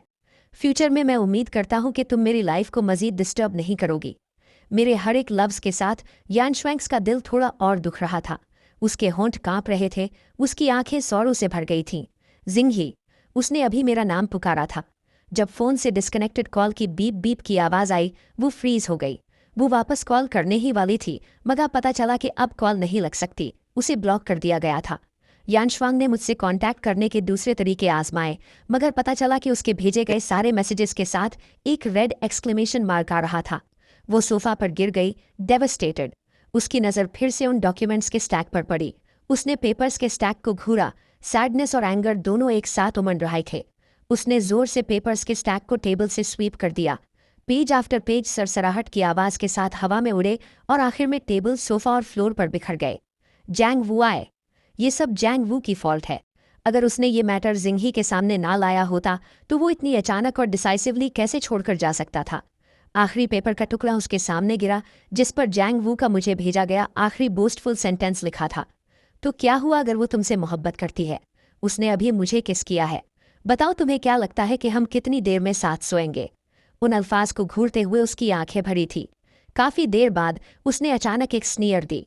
उसकी स्टैग्नेंट पूल जैसी आंखों में अचानक एक विशियस ग्लिंट आई। जैंग वू आए, मैंने तुम्हें पहले कहा था, वो शख्स जिसे मैं पसंद करती हूँ वो सिर्फ जिंग ही होगा। तुम्हें किसने नर्व दी कि तुम जाकर जिंगी के लिए ट्रबल पैदा करो? अगर तुम्हें शादी करने का इतना ही शौक है तो कैसा रहेगा अगर मैं तुम्हें एक बिग गिफ्ट दूं? कैसा रहेगा? मुझे कोई अंदाजा नहीं था कि युएन वांग क्या सोच रही थी। मैंने एक्सप्रेशनलेसली युएन वांग के नाम से सेव फ़ोन नंबर को ब्लैक लिस्ट में डाल दिया। इसी के साथ मैंने उसके बाकी सारे अकाउंट्स को भी ब्लैक लिस्ट में डाल दिया। तभी मैंने अपना फ़ोन वापस रखा और गहरी नींद सो गया। उस रात मैं बहुत सुकून से सोया, क्योंकि तीसरे दिन मेरी शांघा ग्रुप में जॉब शुरू होनी थी। एक ऐसे शख्स के तौर पर जिसे out of the blue appoint किया गया था, मैं बहुत जल्दी उठ गया। मुझे कॉन्फिडेंस था कि मैं अपनी पोजीशन सिक्योर कर लूंगा, लेकिन कम से कम ऑफिस के पहले दिन मैं खुद को गॉसिप का टॉपिक नहीं बनने देना चाहता था। शांघा ग्रुप को गू फैमिली का फैमिली एंटरप्राइज समझा जाता है और इसकी सैकड़ों साल पुरानी हिस्ट्री है। इसका बिजनेस स्कोप बहुत ब्रॉड है। मेरे ऑफिस ज्वाइन करने से पहले ही ये खबर कि शांघा ग्रुप ने एक यंग हैंडसम सीईओ अपॉइंट किया है पूरी हाई सोसाइटी में फैल गई थी। उस वक्त यानश्वांग अपनी बेस्ट फ्रेंड्स के साथ हैन के सबसे बड़े क्लब में ड्रिंक कर रही थी। ये सुनकर कि गू सिंह को पता चल गया है कि वो किसी और से शादी कर रही है, उसने गुस्से में आकर यानश्वांग से ब्रेकअप कर लिया। किसी ने भी इस बात पर कोई तवज्जो नहीं दी। वो बस एक पल के लिए ये एक्सेप्ट नहीं कर सका कि अब से वो तुम्हारे पीछे पीछे सिर्फ बिना किसी प्रॉपर टाइटल के घूम सकता है। इसलिए वो बस नखरे दिखा रहा है और ब्रेकअप मांग रहा है। मैंने सुना है उसने हाल ही में अपनी जॉब भी छोड़ दी है। परेशान मत हो, एक बार जब उसके पास पैसे खत्म हो जाएंगे वो आज नहीं तो कल वापस आ जाएगा, वरना उसके गैम्बलिंग करने वाले बाप और सीरियसली इल माँ का ख्याल कौन रखेगा? सही बात है, मैं उस जैसे कई जिगलोज से मिल चुकी हूँ। क्या वो पहले तुमसे चिपका रहना नहीं चाहता था? अब जब उसका खूबसूरत ख्वाब टूट गया है तो ये नॉर्मल है कि वो इसे एक्सेप्ट नहीं कर पा रहा। ज़्यादा से ज़्यादा तुम्हें बाद में बस उसे थोड़ा कोक्स करना पड़ेगा। उसके स्टेटस के साथ वो भला तुम्हारा हस्बैंड कैसे बन सकता है? वो बस डे ड्रीमिंग कर रहा था। उसे अपने पीछे ऐसे ही आने देना। जो जिंदगी उसके पास है उसके बारे में तो उसने पहले कभी ख्वाब देखने की हिम्मत भी नहीं की होगी। मेरे बारे में ये मजाक उड़ाते हुए अल्फाज बार बार गूंज रहे थे, मेरे कानों में बज रहे थे। ये सब इतना ज़्यादा सुनकर यानश्वांग, जो अपना गम भुलाने के लिए अकेली ड्रिंक कर रही थी, उसे भी ये ग्रेटिंग लगने लगा। उसके एक्सप्रेशन डार्क थे और उसने अपने हाथ में पकड़ा वाइन ग्लास जोर से फेंक दिया। ग्लास टूटने की तेज आवाज गूंजी और उसके टुकड़े हर तरफ फैल गए, जिसकी वजह से शोर वाला माहौल थोड़ा शांत हो गया। अचानक उसकी ठंडी और सख्त आवाज गूंजी, क्या तुम सब ने काफी कह दिया है? बाकी लोग खाली नजरों से उसके एक्सप्रेशन को देखते रहे, कोई रिएक्शन नहीं दिया। किसी को समझ नहीं आया कि वो किस बात पर गुस्सा थी। उसकी बातों से ऐसा लग रहा था जैसे वो मुझे डिफेंड कर रही हो, लेकिन ये पहली बार नहीं था कि उन्होंने मेरे बारे में ऐसी बात की थी। उन्होंने तो कई बार उसके सामने ही ये सब कहा था। यवान शुआंग ने पहले कभी कुछ नहीं कहा था। सही है, तो अब उसका क्या मतलब है? आखिरकार लियू चैन चैन जो उसके सबसे करीब खड़ी थी, उसने तेवरी चढ़ाई और खामोशी तोड़ने के लिए पहले बोली, मगर उसकी बातों में उसके गुस्से का कोई लिहाज नहीं था। वो बस यही समझ रही थी कि वो उनके शोर करने की शिकायत कर रही है। वो 2 बार हल्का सा हंसी। उसकी नज़र यवान श्वांग की तरफ थी, जिसमें मजाक का एक इशारा था। क्या हुआ? क्या सिस्टर श्वांग अब भी नाखुश है? हम जानते हैं कि तुम उसका थोड़ा ख्याल रखती हो, परेशान मत हो। वो तुम जैसी कैश काउ को भला वाकई कैसे छोड़ सकता है? मानो या ना मानो, आधे महीने से भी कम वक्त में वो ज़रूर तुम्हें दे देगा। उस वक्त क्या तुम वो नहीं कह पाओगी जो तुम चाहती हो? लेकिन जैसे ही ये अल्फाज उसके मुंह से निकले, उसने लियू चैनकिन की तरफ देखा। उसकी आंखें फियर्स थीं, उसकी आवाज़ बर्फ जैसी ठंडी थी। अपोलोजाइज करो। लियू चैन हैरान रह गई। उसे समझ नहीं आया कि उसका क्या मतलब है। उसकी आवाज़ फिर से गूंजी, उससे अपोलोजाइज करो। इस पल तक लियू चैन को आखिरकार समझ आ गया कि वो असल में तमाशा इसलिए कर रही है क्योंकि वो लोग मुझे नीचा दिखा रहे थे। सिस्टर श्वांग, आप इतना ज़्यादा क्यों भड़क रही हैं? वैसे भी हम गलत नहीं थे। वो एक निहायत गरीब बंदा जो तुमसे चिपका हुआ है, क्या ये पैसों के लिए नहीं है? जब हमने पहले ही ये कहा था तब तो तुमने कोई ऑब्जेक्ट नहीं किया था। लियू चैन की बातें सुनकर यवान श्वांग अचानक हैरान रह गई। उसकी आंखों की उदासी खत्म हो गई और आखिर में कन्फ्यूजन में बदल गई। तो उन्होंने पहले भी कई बार ऐसी बातें की थी, तो जब भी पहले ऐसी सिचुएशन आती थी, उसने हमेशा इसे टॉलरेट करने का फैसला किया था। उसने अपनी यादों में तलाश किया, इस बात को रिफ्यूटिंग करने के लिए कोई सबूत ढूंढने की कोशिश की, मगर सिर्फ ये पाया कि वो गलत नहीं थी। ये पहली बार नहीं था कि उन्होंने मुझे इस तरह बिलिटल किया हो, और उसने चाहे मैं वहां ना हूं या वहां मौजूद हूं, लेकिन वो फ्रेंच बोल रहे हो, हमेशा एक्वेस करने का रास्ता चुना था। सिर्फ जब उन्होंने मेरे मुंह पर यह कहा तब उन्होंने उन्हें थोड़ा रोका था, मगर उस रोकने को भला कैसे कोई सबूत माना जा सकता है? वो महज एक ना दिल से किया गया दिखावा था जो उसने मेरे सामने किया। जहां तक उसके पहले वाले एक्वेसेंस का सवाल है, वो वही था जो वो असल में सोचती थी। ये सोचकर वो अचानक खामोश हो गई। उसे समझ नहीं आ रहा था कि क्या कहे। वो बस अपने आप को स्टूपर में लाने के लिए एक के बाद एक ग्लास पीती रही, मगर साथ ही यवान श्वांग के दिल में उम्मीद की एक किरण जागी। सही बात है, उसका अब भी एक गैम्बलिंग करने वाला बाप और सीरियसली इल माँ है, और अब वो अनएम्प्लॉयड है। शायद थोड़ी देर में, जब वो वाकई उसके पास वापस आ जाएगा। और इस वक्त बाकी लोग उसके साथ मजीद लक पुश नहीं लेना चाहते थे, और उन्होंने सब्जेक्ट चेंज कर दिया। हाल ही में शैंग ग्रुप में एक नया अपॉइंटेड सीईओ आया है। क्या तुम लोगों ने कुछ सुना है? मैंने सुना है कि ये गू फैमिली का यंग मास्टर है। पिछले कुछ सालों से उसकी कोई खबर नहीं थी, क्योंकि वो बाहर खुद ट्रेन करना चाहता था। वो भी वापस आया है और उन्होंने फौरन शंघाई ग्रुप उसके हवाले कर दिया। वैसे भी गू फैमिली का बेटा सिर्फ यंग मास्टर गू ही है, इसलिए सारे एसेट्स आखिरकार उसी के हाथों में जाएंगे। भले ही उसे out of the blue appoint किया गया हो, उसे शायद बचपन से ही इस पोजीशन को डायरेक्टली संभालने के लिए तैयार किया गया था। तुम लोग बताओ, दोनों का सरनेम गू है, तो लोगों के दरमियान गैप इतना बड़ा क्यों है? यीवान श्वांग को इस टॉपिक में कोई दिलचस्पी नहीं थी, इसलिए वो शामिल नहीं हुई। वो बस एक कोने में अकेली बैठी रही। उसके सामने वाइन की खाली बोतलों का ढेर लगता गया। वो ध्यान से नहीं सुन रही थी, तो नेचुरली उसने उन्हें ये कहते हुए नहीं सुना। कुछ साल पहले गू फैमिली का यंग मास्टर ट्रेनिंग के लिए बाहर गया था और अभी हाल ही में घर वापस आया है। इसलिए उसने ये नहीं सोचा कि शायद वो बातें जो मैंने उसके लिए छोड़े हुए नोट पर लिखी थी, पार्टी खत्म होने तक वो सब सच थी। रात काफी हो चुकी थी। यीवान श्वांग ने बहुत ज्यादा वाइन पी ली थी और उसके कदम अनस्टेडी हो गए थे। लियू चिनचिन और बाकियों ने उसकी अनस्टेबल स्टेट देखी और उन्हें उसे अकेला घर भेजने में सुकून नहीं मिला। वो सिर्फ जियांग वू को कॉल कर सकते थे। जब तक वो वहां पहुंचा, यीवान श्वांग के पास सिर्फ लियू चिनचिन बची थी। उसे आता देख उसने जल्दी से यीवान श्वांग को उसके हवाले कर दिया। ब्रदर इन लॉ, मैं सिस्टर श्वांग आपके हवाले करती हूँ। आपको सिस्टर श्वांग को हिफाजत से घर ले जाना होगा। ये कहते हुए उसने उसे एक मीनिंगफुल ग्लांस भी दिया। उसने अपनी कार कीज ली और सीधा प्राइवेट रूम से बाहर चली गई, सिर्फ यीवान श्वांग को छोड़कर, जो अनकॉन्शियसनेस की हद तक ड्रंक थी। और जियांग वू वो उसे ई फैमिली विला नहीं ले गया, बल्कि सीधा अपने विला ले गया। बड़ी मुश्किल से कमरे में पहुंचने के बाद उसने उसे नरम बेड पर लेटा दिया। उसने थॉटफुली उसका चेहरा साफ किया और आखिरकार ध्यान से उसके बराबर में लेट गया। श्वांग, वैसे भी हमारी जल्द शादी होने वाली है, ये बस थोड़ा पहले हो गया। उसके बराबर बैठी औरत ने ये जाने बगैर कि क्या उसने उसकी बात सुनी थी, उसे एम्ब्रेस में भर लिया। उसका सर उसके कंधे और गर्दन में छुपा था। उसकी गर्म सांसें उसकी गर्दन पर गिर रही थी, जिससे उसका जिस्म अनकंट्रोलेबली ट्रेम्बल करने लगा। कमरे का टेम्परेचर इस एम्बिगुअस एटमॉस्फेयर के साथ बढ़ता हुआ महसूस हो रहा था। लेकिन अगले ही सेकंड जो नाम उसने पुकारा, उसने उसके दिल को, जो सीने से बाहर निकलने वाला था, फौरन अपनी जगह वापस भेज दिया। गु शिंगहाई। उसने और कोई मूव्स नहीं दिखाए, बस उसे जोर से अपनी बाहों में भर लिया, जैसे अगर उसने छोड़ा तो वो एक बार फिर डिसअपियर हो जाएगा। जियांग वो उसकी बाहों में खामोशी से लेटा रहा, कोई हरकत नहीं की, लेकिन उसकी आंखों में एक विशियस ग्लिंट चमका। गु शिंगहाई, ये फिर से गु शिंगहाई है। कितना अच्छा होता अगर वो इस दुनिया से ही डिसअपियर हो जाता। अगले दिन यी वान शुआंग नशे की हालत से जागी तो उसे सर में स्प्लिटिंग हेडेक महसूस हुआ। वो मसाज करने के लिए अपना हाथ उठाने ही वाली थी कि अचानक उसे एहसास हुआ कि उसकी बाहों में कोई है। उसने नीचे देखा, लेकिन उसे सिर्फ एक्सक्विजिटली पर्म्ड बालों वाला सर दिखा। इससे पहले कि उसका ब्रेन रिएक्ट करता, नाम उसके मुंह से निकल गया, गु शिंगहाई। लेकिन जैसे ही उसने ये कहा, उसे एहसास हुआ कि कुछ गलत है और उसके दिल में एक बुरा प्रेमोनिशन पैदा हुआ। उसने अपनी बाहों की ताकत इस्तेमाल की और जोर से उस शख्स को पुश कर दिया। जियांग वू, जो गहरी नींद में था, बेड से नीचे गिर गया और जमीन से टकराने की थड की आवाज आई। अब वो पूरी तरह जाग चुका था। जैसे ही उसने ऊपर देखा, उसने यी वान शुआंग को डार्क एक्सप्रेशन के साथ देखा। तुम यहाँ क्यों हो? उसका कोल्ड और इमोशनलेस लहजा सुनकर उसे फौरन बहुत रॉन्ग महसूस हुआ। उसने अपने होंठ भींच लिए, उसकी आंखों में आंसू भर आए। आंसू चमक रहे थे, गिरने ही वाले थे पर गिरे नहीं। वो बहुत पिटीफुल लग रहा था।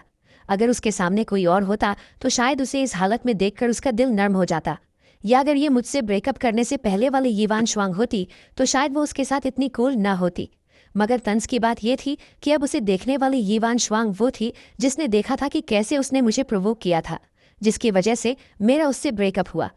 जियांग वू ने देखा कि वो अब भी अनमूव्ड है और उसके एक्सप्रेशन मजीद डार्क हो गए हैं, तो उसने जल्दी से अपनी ग्रीवेंसेस को दबाया और एक्सप्लेन किया। तुम कल रात ड्रंक थी और तुमने मुझे अपने घर नहीं जाने दिया, इसलिए मेरे पास तुम्हें अपने घर लाने के अलावा कोई चॉइस नहीं थी। ये सुनकर यी वान शुआंग को आखिरकार एहसास हुआ कि उसने पहले ध्यान नहीं दिया था, क्योंकि वो गुस्से में थी कि ये रूम उसका नहीं है। उसका एक्सप्रेशन थोड़ा नर्म हुआ, लेकिन उसकी वेरीनेस जरा भी कम नहीं हुई। फिर तुम मेरे साथ क्यों सो रहे थे? जैसे ही ये अल्फाज बाहर आए, उसने उसके चेहरे पर एक ब्लश देखा। मैं असल में तुम्हें सेटल करने के बाद गेस्ट रूम में जाने वाला था, वो बस तुम मुझे पकड़े रही और छोड़ी नहीं रही थी। उसका हिचकिचाता हुआ अंदाज देखकर उसकी नज़र गहरी हो गई। ये वाजे नहीं था कि उसने उसकी कहानी पर कितना यकीन किया। शियांग वूबाई ने सिर्फ उसे अचानक खड़े होते देखा। उसने कमरे से जाने से पहले उसे एक कोल्ड ग्लांस दी। जियांग वू, अपनी ये पेटी ट्रिक्स बंद करो। हम शादी कर रहे हैं लेकिन सिर्फ इसलिए क्योंकि तुम ओबीडियंट हो और मेरे पेरेंट्स के लिए तुम्हारे साथ डील करना आसान है। अगर अगली बार ऐसा हुआ तो मुझे पर्सन बदलने में कोई मसला नहीं होगा। जियांग वू के एक्सप्रेशन खराब हो गए। उसे जाते हुए देखकर उसने तकरीबन अपने दांत पीस डाले। जूचैंग, गु रेजिडेंस। मैंने अपने फ़ोन पर एक और अननोन नंबर से कॉल आते देखा और पहली बार महसूस किया कि यी वैनुआंग एक डॉग स्किन प्लास्टर की तरह थी जिसे हटाया नहीं जा सकता था। निहायत ही अनोइंग। मैंने उसे कुछ देर पहले ब्लॉक कर दिया था और उसके बाद कुछ वक्त तक खामोशी रही। पता नहीं उसे क्या हो गया है। मैं एक नंबर ब्लॉक करता हूँ और वो बस दूसरा बदल लेती है मुझे कॉल करने के लिए। कॉल काटने और इस नंबर को दोबारा ब्लॉक करने के बाद मुसलसल आने वाली कॉल्स आखिरकार रुक गई। मैंने सुकून का सांस लिया, अपना फ़ोन साइलेंट किया और उसे टेबल पर उल्टा रख दिया। आखिरकार मेरे पास अपने सामने पड़े डॉक्यूमेंट को गौर से देखने का वक्त था। ये प्रोजेक्ट पहला मेजर प्रोजेक्ट था जो मैंने शंघाई आने के बाद लिया था। अगर मैं इस प्रोजेक्ट को कामयाबी से पूरा कर लेता तो मुझे शंघाई की सीनियर मैनेजमेंट में अपनी जगह सिक्योर्ड समझा जाता। उस वक्त मैंने ये प्रोजेक्ट लेने में कोई हिचकिचाहट नहीं दिखाई, मगर उसे एक्सेप्ट करने के बाद मुझे पता चला कि बिडर्स के दरमियान यी वैनुआंग अचानक सामने आ गई है। यी फैमिली की फाउंडेशन हाइको में है, तो उसका अचानक जूचैंग के एक प्रोजेक्ट में इन्वॉल्व होना, क्या ये उसकी वजह से हो सकता है? ये सोचकर मैं एक डिराइसिव हंसी रोक ना सका। क्या यी वैनुआंग को लगता है कि ये किसी तरह का डीपली अफेक्शनेट जेस्चर है? एक तरफ वो एक आदमी के साथ वेडिंग की तैयारी कर रही है, दूसरी तरफ वो खतना होने वाली हद तक दूसरे आदमी के साथ एंटैंगल्ड है। दोनों तरफ इतनी बेशर्मी से खेल रही है और फिर भी मुझसे कहने की हिम्मत रखती है कि वो और जियांग वूबाई वो नहीं है जो मैं सोचता हूँ। मगर अगर वो सच में जियांग वू से प्यार नहीं करती तो क्या हुआ? आखिर में जियांग वू ही मैरिज पार्टनर है। उसने ये राजी होने के बाद खुद चुना। अगर मैं रिचेस्ट मैन का इकलौता बेटा ना भी होता तब भी उसे खुद से ये फैसला नहीं करना चाहिए था कि मुझे अपने ऑफिशियल बॉयफ्रेंड से एक साइड लवर में बदल दे। ये बिडिंग वॉर निहायत फियस थी। सिर्फ शानकाई और यी फैमिली ही पार्टिसिपेट नहीं कर रही थी, बल्कि जूचैंग की आधी से ज़्यादा टॉप फैमिलीज भी ज्वाइन हो गईं। बेशक ये वैनुआंग की तरह दूसरे शहरों के लोग भी कम नहीं थे, क्योंकि लोग बहुत ज्यादा थे। ऑर्गेनाइजर ने सीधा एक पार्टी रखी जिसमें बिड लाइक पार्टिसिपेट करने वाली सारी कॉरपोरेशंस को इनवाइट किया गया। जब आंट गो इनविटेशन लाई तो उन्होंने मुझे एक मिस्टीरियस विंक दी। मैंने उनकी मीनिंगफुल नज़र को देखा और सोचा कि शायद मुझसे कोई ज़रूरी इन्फॉर्मेशन छूट गई है। परेशान एक्सप्रेशन के साथ उनकी तरफ देखते हुए, आंटी क्या कुछ और भी है? जैसे ही आंट गू ने यह सुना उन्होंने मुझ पर एक नज़र डाली। ये देख करके मैं शायद कुछ दिन पहले डिस्कस किए गए मैटर को पूरी तरह भूल गया हूँ। उन्होंने मुझसे क्रिप्टिक होना बंद कर दिया। उन्होंने एक कदम आगे बढ़ाया और मेरे शोल्डर पर जोर से थप्पड़ मारा। ओ मेरे खुदा, क्या मैंने तुम्हें कुछ देर पहले अपनी फ्रेंड की डॉटर से मिलने का नहीं कहा था? वो लड़की हाल ही में निहायत बिजी थी, उसके पास फ्री टाइम नहीं था। क्या कोइंसिडेंस है, वो भी इस बिडिंग इवेंट में जा रही है। तुम दोनों के लिए साथ जाने का ये एक अच्छा चांस है। ये सुनकर के ये एक ब्लाइंड डेट थी, मैं फौरन ही स्पीचलेस हो गया। ऊपर से इस तरह के मीटिंग ओकेजन पर मुझे समझ नहीं आ रहा था कि हंसूं या रोऊं। आंटी, हम दोनों इस बार बिड में जा रहे हैं, तो क्या इससे हम कॉम्पिटिटर्स नहीं बन जाते, जिन कॉम्पिटिटर्स को बिडिंग वेन्यू पर ब्लाइंड डेट पर भेजा जा रहा है? आप वाकई पहली हैं, मैंने उन्हें थम्सअप देते हुए कहा।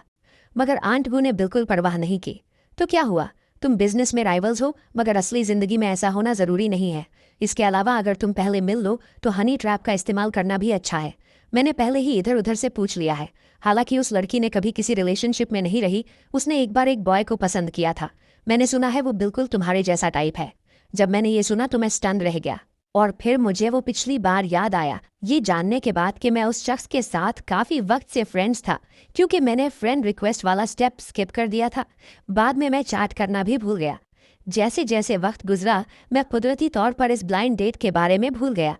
अब जब अंकु ने मुझे इस तरह याद दिलाया, मुझे आखिरकार वो शख्स याद आ गया। जिस शख्स को वो पसंद करती है वो मेरे टाइप का है और हम काफ़ी वक्त से फ्रेंड्स हैं।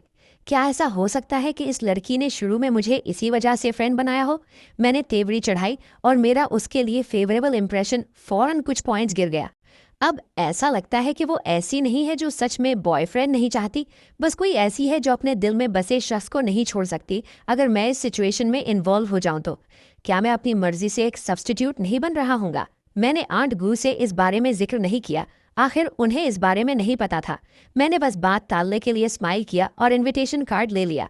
जहाँ तक उस मीटिंग की बात थी जो मेरी आंट ने बताई थी, अब मुझे उसमें कोई इंटरेस्ट नहीं रहा था। मुझे बस इसकी उम्मीद नहीं थी। मैंने सोचा मेरी खामोशी एक पोलाइट रिफ्यूज़ल थी, लेकिन आंट गूस की नज़रों में ये एक टैसिट अग्रीमेंट बन गई। बिडिंग के दिन वो बिजली की तरह तेज थी और सीधा एक ड्राइवर को गू फैमिली विला के बाहर खड़ा कर दिया। हेलो मिस्टर जू, एक औरत जो चैनल ड्रेस में थी उसने मुझे बाहर आते देखा और तेजी से करीब आई, लेकिन मैं बस उसके सामने खड़ा रहा, एक कदम भी आगे नहीं बढ़ाया। मैंने अभी तक तुम्हारा नाम नहीं पूछा, मैंने बेरुखी से कहा। वो दंग रह गई और अपनी आंखें नीचे कर ली ताकि उनमें मौजूद लोनलीनेस को छुपा सके। वो जवाब देने से पहले एक पल के लिए खामोश रही। मेरा सरनेम सॉन्ग रुवन रुवन है। जवाब मिलने के बाद मैंने उसके साथ स्टैंड ऑफ जारी नहीं रखा। जब उसने दोबारा कार में बैठने का इशारा किया, मैं फर्माबरदारी से पैसेंजर सीट पर बैठ गया जब तक कार का दरवाज़ा बंद नहीं हो गया। पता नहीं ये गुस्से की वजह से था या किसी और वजह से, मैंने खामोशी से उससे बात करना बंद कर दी। विंडो से बाहर का सीनरी देखते हुए मैंने खुद को लाशऊरी तौर पर 3 वर्ड्स सॉन्ग रुवन रुवन दोहराते हुए पाया। इस नाम का मुझ पर कोई खास इंप्रेशन नहीं था, बस ये अजीब तौर पर फेमिलियर लग रहा था।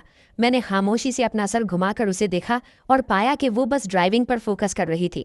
मैं कुछ कहना चाहता था लेकिन समझ नहीं आ रहा था कि कैसे शुरू करूं। काफ़ी हेजिटेशन के बाद आखिर में मैंने कुछ नहीं कहा। कार तेजी से बैंक्वेट हॉल के सामने रुक गई। सॉन्ग रुवन रुवन और मैं कार से बाहर निकले। मेरा इरादा सीधा अंदर जाने का था, लेकिन थोड़ा फासला आगे चलने के बाद वो अभी भी पीछे खड़ी थी। मैंने सर घुमाकर देखा तो पाया कि वो वहाँ डेज्ड एक्सप्रेशन के साथ खाली नज़रों से खड़ी थी। क्या हुआ, मैंने हैरत से पूछा। उसने अपने होंठ भींच लिए और सीधा मुझे देखा। दूसरे लोग और उनके डेट्स सब एक दूसरे के आमे नाम अंदर जा रहे थे। पता नहीं क्यों, अगरचे सॉन्ग रुवन रुवन के चेहरे पर कोई रिपल नहीं थी, लेकिन मैं उसके चेहरे पर दुख का एक असर महसूस कर सकता था। मैंने हल्के से अपना गला साफ किया और थोड़ा हिचकिचाते हुए उसके पास गया ताकि मैं उसके साथ आर्म्स लिंक कर सकूं। साथ में हम बैंक्वेट हॉल की तरफ बढ़े। जैसे ही हम दरवाजे के करीब पहुंचे, मैं खुद को पूछने से ना रोक सका, क्या हम पहले एक दूसरे को जानते थे? जिस लम्हे उसमें मेरा सवाल सुना, सॉन्ग रुवन रुवन की आंखों में डिसअपॉइंटमेंट की एक झलक गुजरी। इसे सच में मेरे बारे में कुछ याद नहीं है। जैसे ही मैंने सोचा कि वो इस सवाल का जवाब नहीं देगी, उसने एक गहरी सांस ली और खामोशी तोड़ दी। हम हाई स्कूल क्लासमेट्स थे। बस मैं हमेशा वो थी जो कोने में बैठी रहती थी। वो अकेली और खामोश थी, हमेशा क्लास में सबसे आसानी से ओवरलुक होने वाली शख्स। यहाँ तक कि उसके पेरेंट्स द सॉन्ग्स पूरा साल काम में बिजी रहते थे और तब उनके पास उसकी केयर करने का वक्त नहीं था। क्योंकि सॉन्ग रुवन रुवन हर दिन अपनी ही दुनिया में खोई रहती थी, वो बात करने आने वाले क्लासमेट्स को बेरुखी से रिएक्ट करती थी। इसलिए अगरचे वो किसी भी तरह प्लेन लुकिंग नहीं थी, ज्यादा लोगों को वो याद नहीं थी, बिल्कुल मेरी तरह जो अब उसके साथ था। वो मुझे काफ़ी लंबे वक्त से पसंद करती थी, तब से जब मैंने पहली बार उससे बात की थी। उन दूसरों के बरक्स जो बस एक प्रिफंक्ट ग्रीटिंग देते थे और फिर कभी उससे कांटेक्ट नहीं करते थे। और मैं उस वक्त उसकी खामोशी की वजह से उसे इग्नोर नहीं करता था।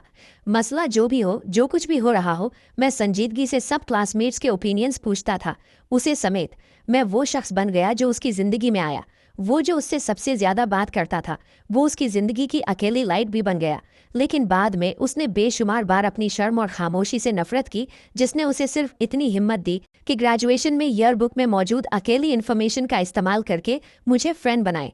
लेकिन उसने एक बार भी मुझसे कॉन्वर्सेशन शुरू नहीं की, क्योंकि उसे लगता था कि उस जैसा ऑर्डिनरी पर्सन मेरे लायक नहीं है। यहाँ तक कि बाद में उसने साइकोलॉजिकल ट्रीटमेंट के दौरान अब्रॉड पढ़ाई की। पहली बार जब उसने मेरे बारे में पूछने की हिम्मत की तो उसे खबर मिली कि मेरी पहले से ही एक गर्लफ्रेंड है। उस वक्त उसने सोचा कि जब तक मैं खुश हूँ, मैं उसकी ज़िंदगी में हमेशा के लिए एक पासर बाय बनकर ठीक रहेगी। उसने करीबन हार मान ली थी, लेकिन फिर उसने खबर सुनी कि मेरी अपनी गर्लफ्रेंड के साथ ब्रेकअप हो गया है, इसलिए वो वापस आ गई। इस लम्हे तक सॉन्ग रुवन रुवन से ये एक्सप्लेनेशन सुनने से पहले मुझे अपनी याददाश्त के किसी कोने में उससे जुड़ी टुकड़ों में बनती यादें नहीं मिली थीं। मगर माजी की उस खामोश क्लासमेट के बारे में सोचना और फिर इस औरत को देखना जो अब पार्टी में हिस्सा ले रही है और इतनी नेचुरली कोऑपरेशन नेगोशिएट कर रही है, मुझे अब भी यकीन नहीं आ रहा। मैं जज्बाती होकर आह भरे बगैर ना रह सका। हमने एक दूसरे को कुछ सालों से नहीं देखा, तुम इतनी बदल गई हो, तुम और भी ब्यूटीफुल हो गई हो। मेरी आखिरी बात सुनकर वो अपने कानों के किनारों तक शर्मा गई। बैंक्वेट हॉल बहुत रौनक वाला था, बहुत से लोग बिडिंग में हिस्सा लेने आए थे। बैंक्वेट हॉल में हमारे दाखिल होने के थोड़ी देर बाद ही एक और मर्द और औरत अंदर आए। मैंने सिर्फ शोर सुना और रिफ्लेक्सिवली सर घुमाकर एंट्रेंस की तरफ देखा। मुझे उम्मीद नहीं थी कि मेरी नज़रें सीधा न्यू कमर्स से टकरा जाएंगी। गू शिंगही हैरान होने की एक साथ आई आवाज़ ने बैंक्वेट हॉल में मौजूद दूसरे लोगों की तवज्जो खींची। सबकी नज़रें हॉल के एंट्रेंस की तरफ मुड़ गईं। जहाँ तक मेरी बात है, जिसे ज़बरदस्ती तवज्जो मिल रही थी, मैंने तेवरी चढ़ाई। आखिरकार ये फैमिली और जियांग फैमिली HC की टॉप फैमिलीज हैं, तो फिर ये वान शुआंग और जियांग वू बी हु चैंग की पार्टी में आकर ऐसा सीन क्यों क्रिएट कर रहे हैं? उनमें किसी बड़े खानदान जैसा एटिकेट और कंपोजर बिल्कुल नहीं है। उनके साथ उलझने के डर से मैंने अपने पीछे मौजूद उन दोनों पर कोई तवज्जो नहीं दी और उसके बजाय मुड़ते हुए सॉन्ग रुवन रुवन के हाथ में हाथ डाला और तेजी से हॉल के अंदर की तरफ बढ़ गया। ये वान शुआंग पहले तो हैरान थी कि मैं यहाँ क्यों दिखा, फिर उसने मुझे अपने बराबर वाली औरत के साथ हाथ में हाथ डाले सीधा आगे बढ़ते देखा। एक पल में गुस्से ने उसे पागल कर दिया और उसने अपने बराबर में खड़े जियांग वूबी को बिल्कुल इग्नोर कर दिया और तेजी से हमारे पीछे आई, जोर से सवाल करते हुए, गू शिंगही, ये कौन है, तुम इसके साथ क्यों हो? जब जियांग वूबी तेजी से पीछे आया तो उसने ये वान शुआंग का जलन से भरा सवाल सुना। जियांग वूबी ने कुछ नहीं कहा, उसकी नज़रें हमारे जुड़े हुए हाथों के दरमियान घूम रही थी। कुछ देर बाद उसका चेहरा मौकरी से भर गया। और क्या हो सकता है, तुमसे ब्रेकअप के बाद ज़रूर इसने किसी और का सहारा ले लिया होगा, वरना इसकी स्टेटस के साथ ये भला इस बिडिंग पार्टी में कैसे आ सकता है? वो पूरे यकीन से बोला, ये वान शुआंग के उतरे हुए चेहरे और आसपास के लोगों की अजीब नज़रों से बिल्कुल बेखबर। गू फैमिली हु चैंग की सबसे अमीर फैमिली है। मैं सबसे अमीर आदमी का इकलौता बेटा हूँ। क्या मुझे किसी पार्टी में आने के लिए किसी और का सहारा लेने की ज़रूरत है? पता नहीं ये दो अजनबी कहाँ से आ गए। अगर सबसे अमीर आदमी के बेटे को भी बिडिंग में हिस्सा लेने के लिए किसी और का सहारा चाहिए तो फिर यहाँ और कौन क्वालिफाइड होगा?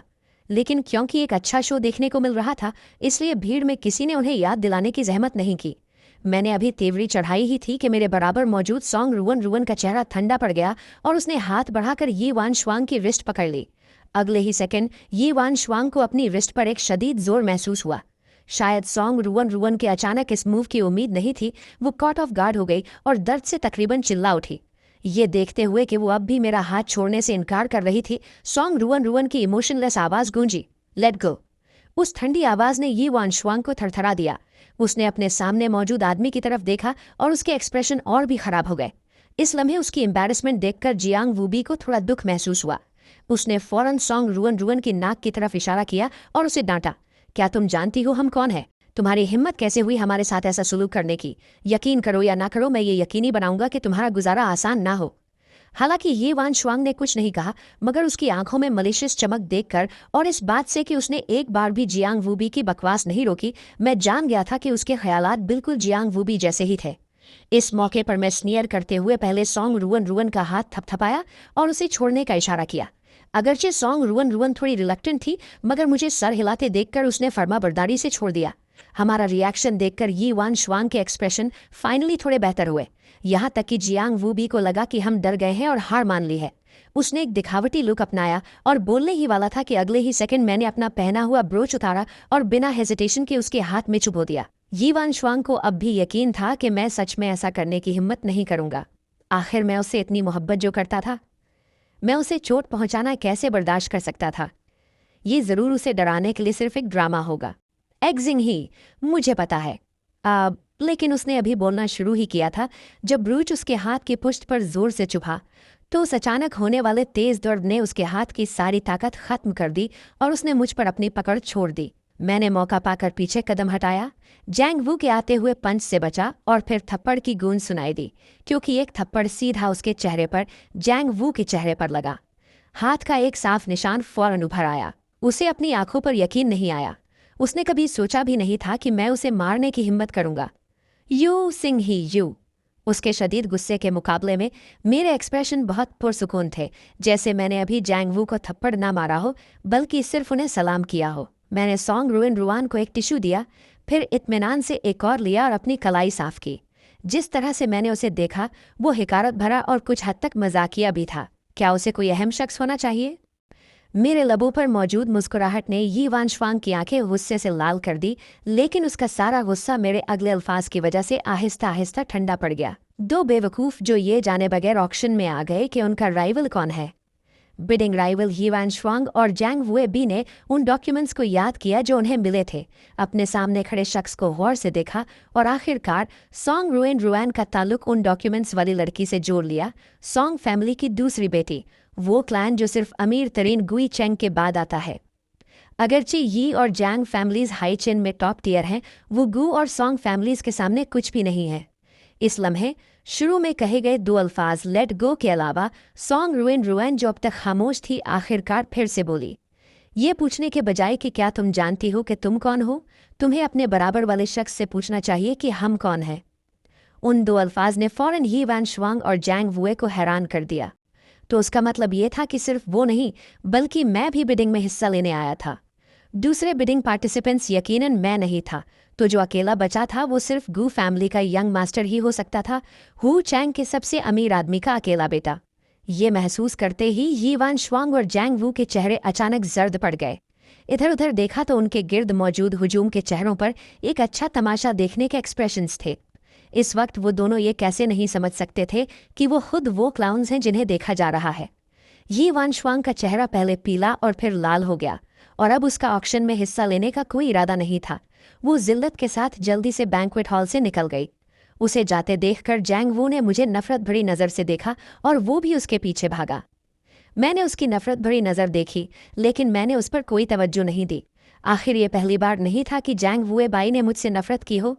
जैंग वुए बाई का अकेला सहारा जैंग फैमिली और यी वान शुआंग के साथ वो दिखावे का मैरिज अलायंस है। यी वान शुआंग जैंग वुए बाई के साथ अलायंस मैरिज के लिए उस वक्त राजी हो सकती थी जब वो अभी भी मुझसे मोहब्बत करती थी। तो जब वो फ़वायद जो जैंग वुए बाई उसे पहुंचा सकता था कम हो जाएंगे, तो वो कुदरती तौर पर किसी और के लिए जैंग वुए बाई को छोड़ देगी। जहां तक जैंग फैमिली का सवाल है, मुझे कुछ करने की ज़रूरत भी नहीं है जब तक जैंग फैमिली को ये पता चल जाए कि जिस शख्स की जैंग वुए ने तौहीन की है वो गू फैमिली है। उसे छोड़ने वाले सबसे पहले जैंग फैमिली ही होगी। लेकिन फ़िलहाल मेरे लिए सबसे अहम चीज़ ही ऑक्शन है। जैसे ही ये ड्रामा ख़त्म हुआ, ऑर्गेनाइज़र आखिरकार सामने आया। उसने उन दोनों पर एक नज़र डाली जो पहले ही गाड़ी में बैठकर अपनी जान बचाकर भाग चुके थे। कुछ नहीं कहा और बस खामोशी से अपने जहन में उनके नाम काट दिए। बिडिंग कामल संजीदा और ड्रामाई था, लेकिन आखिर में मैंने फिर भी प्रोजेक्ट जीत लिया। वापसी के रास्ते पर अब भी सॉन्ग रुइन रुआन ही थी जो मुझे घर छोड़ने जा रही थी। गाड़ी सीधी चलती रही। इस बार खामोशी तोड़ने वाली सॉन्ग रुइन रुआन थी। क्या तुम अब भी उसे पसंद करते हो? उसने अचानक पूछा और मैं एक लम्हे के लिए दंग रह गया, इससे पहले कि मुझे समझ आता कि वो किसके बारे में बात कर रही है। मैं फौरन खामोश हो गया। तुम इस नतीजे पर कैसे पहुंची? मुझे लगा कि तुम ब्लाइंड डेट के लिए इसलिए राजी हुए क्योंकि तुम्हें पता था कि वो वहां होगी, इसलिए तुम मुझे उसे उकसाने के लिए अपने साथ लाए। आखिरकार जब हम पहली बार मिले थे तो मेरा रवैया बिल्कुल दोस्ताना नहीं था। अगरचे बाद में ये वान श्वांग के लिए मेरा रवैया भी दोस्ताना नहीं था। वो अभी भी ये सोचे बगैर नहीं रह सकी कि कहीं मैं उसे भूल तो नहीं गया, और जब हम पहली बार मिले तो थोड़ा रेजिस्टेंट क्यों था, तो फिर मैं ब्लाइंड डेट के लिए राजी क्यों हुआ? ये मेरी आंट का सजेशन था, मैं बस देखने चला गया। लेकिन मेरी ये आदत नहीं कि एक इंसान के लिए तड़पूं और दूसरे के करीब हो जाऊं। पार्टनर के लिए मेरी रिक्वायरमेंट लॉयल्टी है, इसलिए मैं खुद को भी इसी स्टैंडर्ड पर रखता हूँ। शायद पार्टी में जो कुछ हुआ उसकी वजह से हम करीब आ गए। मैंने अब बहुत पेशेंस से उसके सवाल का जवाब दिया। हम दोनों ने स्मॉल टॉक की और कार जल्द ही गू फैमिली मैंशन के सामने रुक गई। मैंने उसे गुड बाय कहते हुए हाथ हिलाया, फिर मुड़ा और मैंशन के अंदर चल दिया। जैसे ही मैं दरवाजे के करीब पहुंचा, मेरे कदम अचानक रुक गए। मैंने मुड़कर पीछे देखा तो पाया कि उसकी कार अभी भी उसी जगह खड़ी थी और स्टार्ट होने का कोई साइन नहीं दिखा रही थी। मैं वापस उसकी तरफ गया और कार विंडो ठीक वक्त पर नीचे हुई। उसने अपनी पलकें झपकाई और मेरी तरफ थोड़ी डेज्ड और कंफ्यूज्ड एक्सप्रेशन के साथ देखा। मिस्टर गू, क्या कुछ और बात है?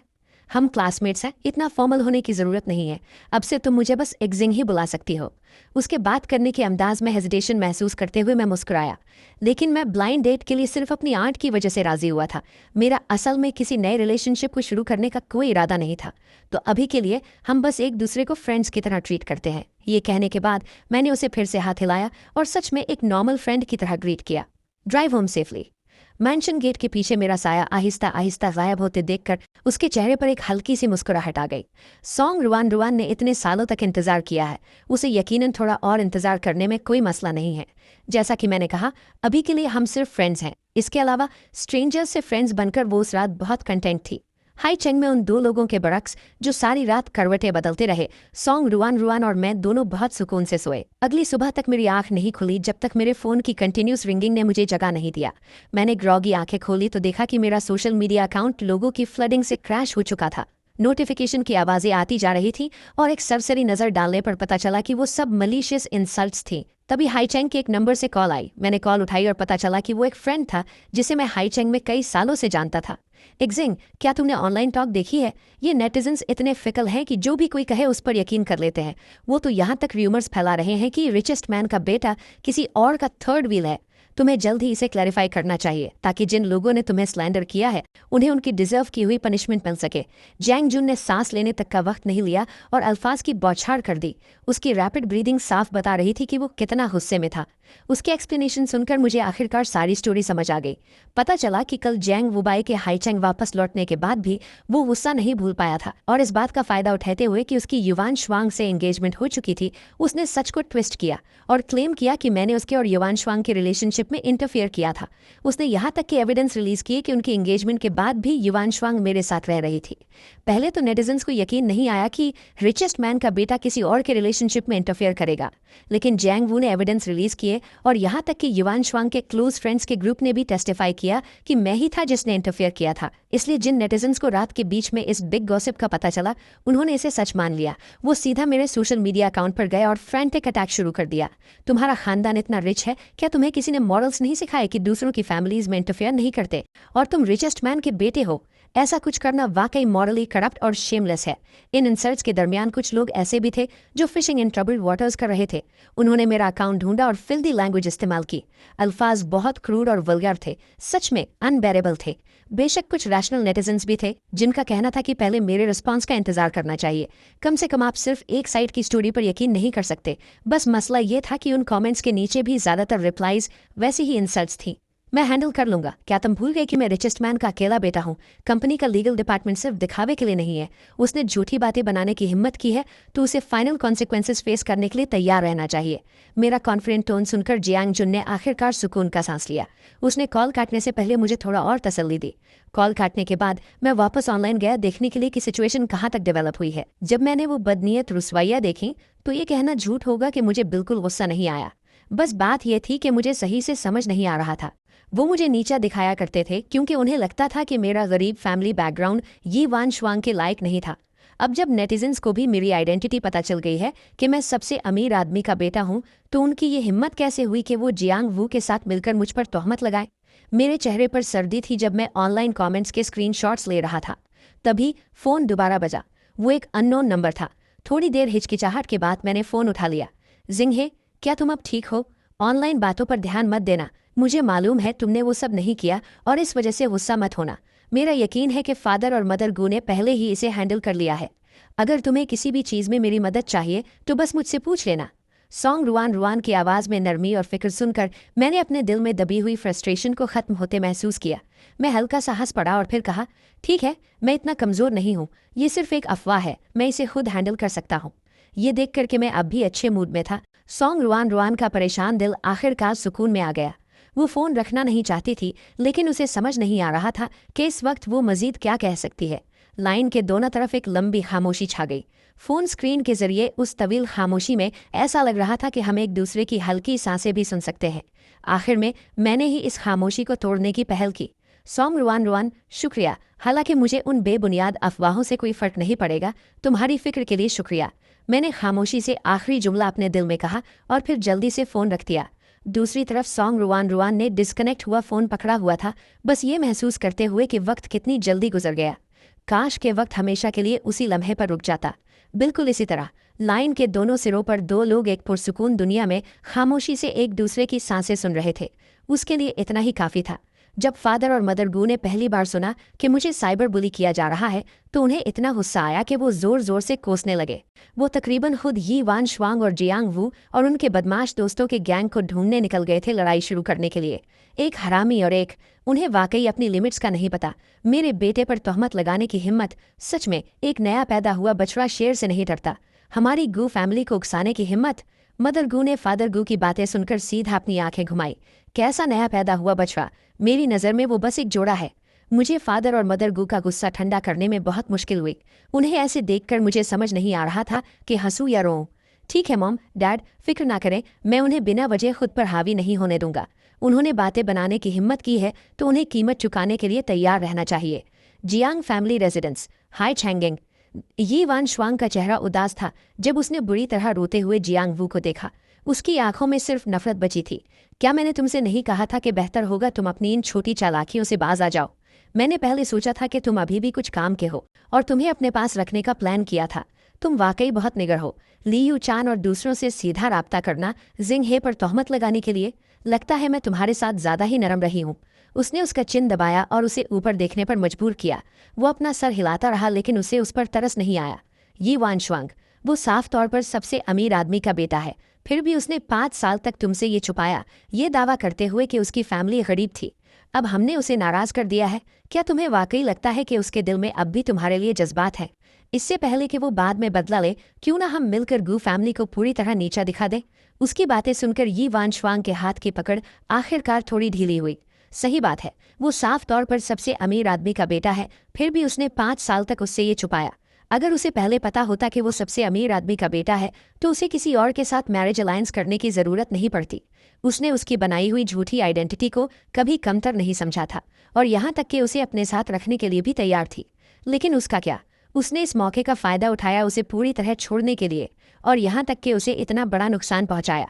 तो वो कि उसके नोबल स्टेटस की हिफाजत करे, बस उसे भी अपने साथ गिरने दे और फिर इंतज़ार करे जब तक उसके पास कोई रास्ता न बचे। क्या ये बेहतर नहीं होगा अगर वो वापस आए और उस पर रिलाई करना पड़े? आखिरकार जब वो गया था उसने उन दोनों से जुड़ी हर चीज़ फेंक दी या जला दी थी। सब जला दिया था। जब तक वो मजबूती से पकड़े रखेंगे और छोड़ेंगे नहीं, क्या उस पर थर्ड व्हील का ठप्पा नहीं लग जाएगा? ये वान श्वांग ने जियांग वू के चिन से अपनी पकड़ छोड़ दी और जब उसने उसे देखा तो आखिरकार उसकी आंखों में थोड़ी सी इत्मीनान की झलक थी। फिर तुम्हें मजीद मेहनत करनी होगी। तुम्हें उसे उसके अमीर तरीन के पोजीशन से पूरी तरह नीचे खींच लेना होगा। बोलने के बाद वो मजीद नहीं रुकी, बल्कि मुड़ी और जियांग वू का मैंशन छोड़कर चली गई। कार इंजन की गरज दूर होती गई और जियांग वू की आंखों में नफरत गहरी हो गई। जो उसने किया वो कोई जज्बाती काम नहीं था। इस बार हुआ सांग से वापस आने के बाद से ये जानते हुए कि उसने बिड खराब कर दी थी और सबसे अमीर आदमी के बेटे को भी नाराज़ कर दिया था, जियांग फैमिली ने फैसलाकुन तरीके से जियांग वू को छोड़ दिया। वो असल में यी वान श्वांग के साथ शादी पर रिलाई करना चाहता था ताकि जियान फैमिली में अपनी पोजीशन महफूज कर सके। लेकिन जैसे ही उसने इसका जिक्र किया, फादर और मदर जियांग ने उसके चेहरे पर थप्पड़ मार दिया। तुम अभी भी यी वान शुआंग से शादी का जिक्र करने की हिम्मत करते हो? वो आज ही वापस आई थी हमसे मिलने और एंगेजमेंट खत्म करने के लिए। तुम एक औरत को भी संभाल नहीं सकते। तुम खुद ही बताओ, आखिर तुम्हारा काम क्या है? तभी जांग वूबी को एहसास हुआ कि उसे सब ने अबैंडन कर दिया है। मगर क्यों गुग? तुम्हारी वजह से मुझे जियांग फैमिली ने अबैंडन कर दिया और युआन शुआंग ने मुझसे नफरत की। किस बुनियाद पर तुम अब भी अपनी ऊंची कुर्सी से मुझे हकीर समझते हो? उसने अपनी सारी रिजेंटमेंट मुझ पर निकाल दी। लियू चियन चियन और युआन शुआंग को साथ घसीटते हुए, एक गैम्बल खेलते हुए, एक आखिरी स्ट्रगल की उम्मीद में। वो सब नाइवली ये समझते थे कि जब तक वो मेरा और युआन शुआंग का पास्ट मिटा देंगे, तो अगर मैंने हमारी मोहब्बत के 5 साल के एविडेंस पेश भी किए तो वो पब्लिक ओपिनियन को गुमराह करने के लिए उससे भी पुराने एविडेंस फॉर्ज कर सकते थे। जब तक मैंने सीधा 2 सर्वेलेंस वीडियो क्लिप्स और वो चैट हिस्ट्री रिलीज नहीं कर दी जो जांग वुबाई ने उस वक्त मुझे प्रोवोक करने के लिए भेजी थी। वीडियो 1 महीना पुरानी कॉन्वर्सेशन थी जब उन्होंने मेरे सामने ही किसी फॉरेन लैंग्वेज में बात की थी।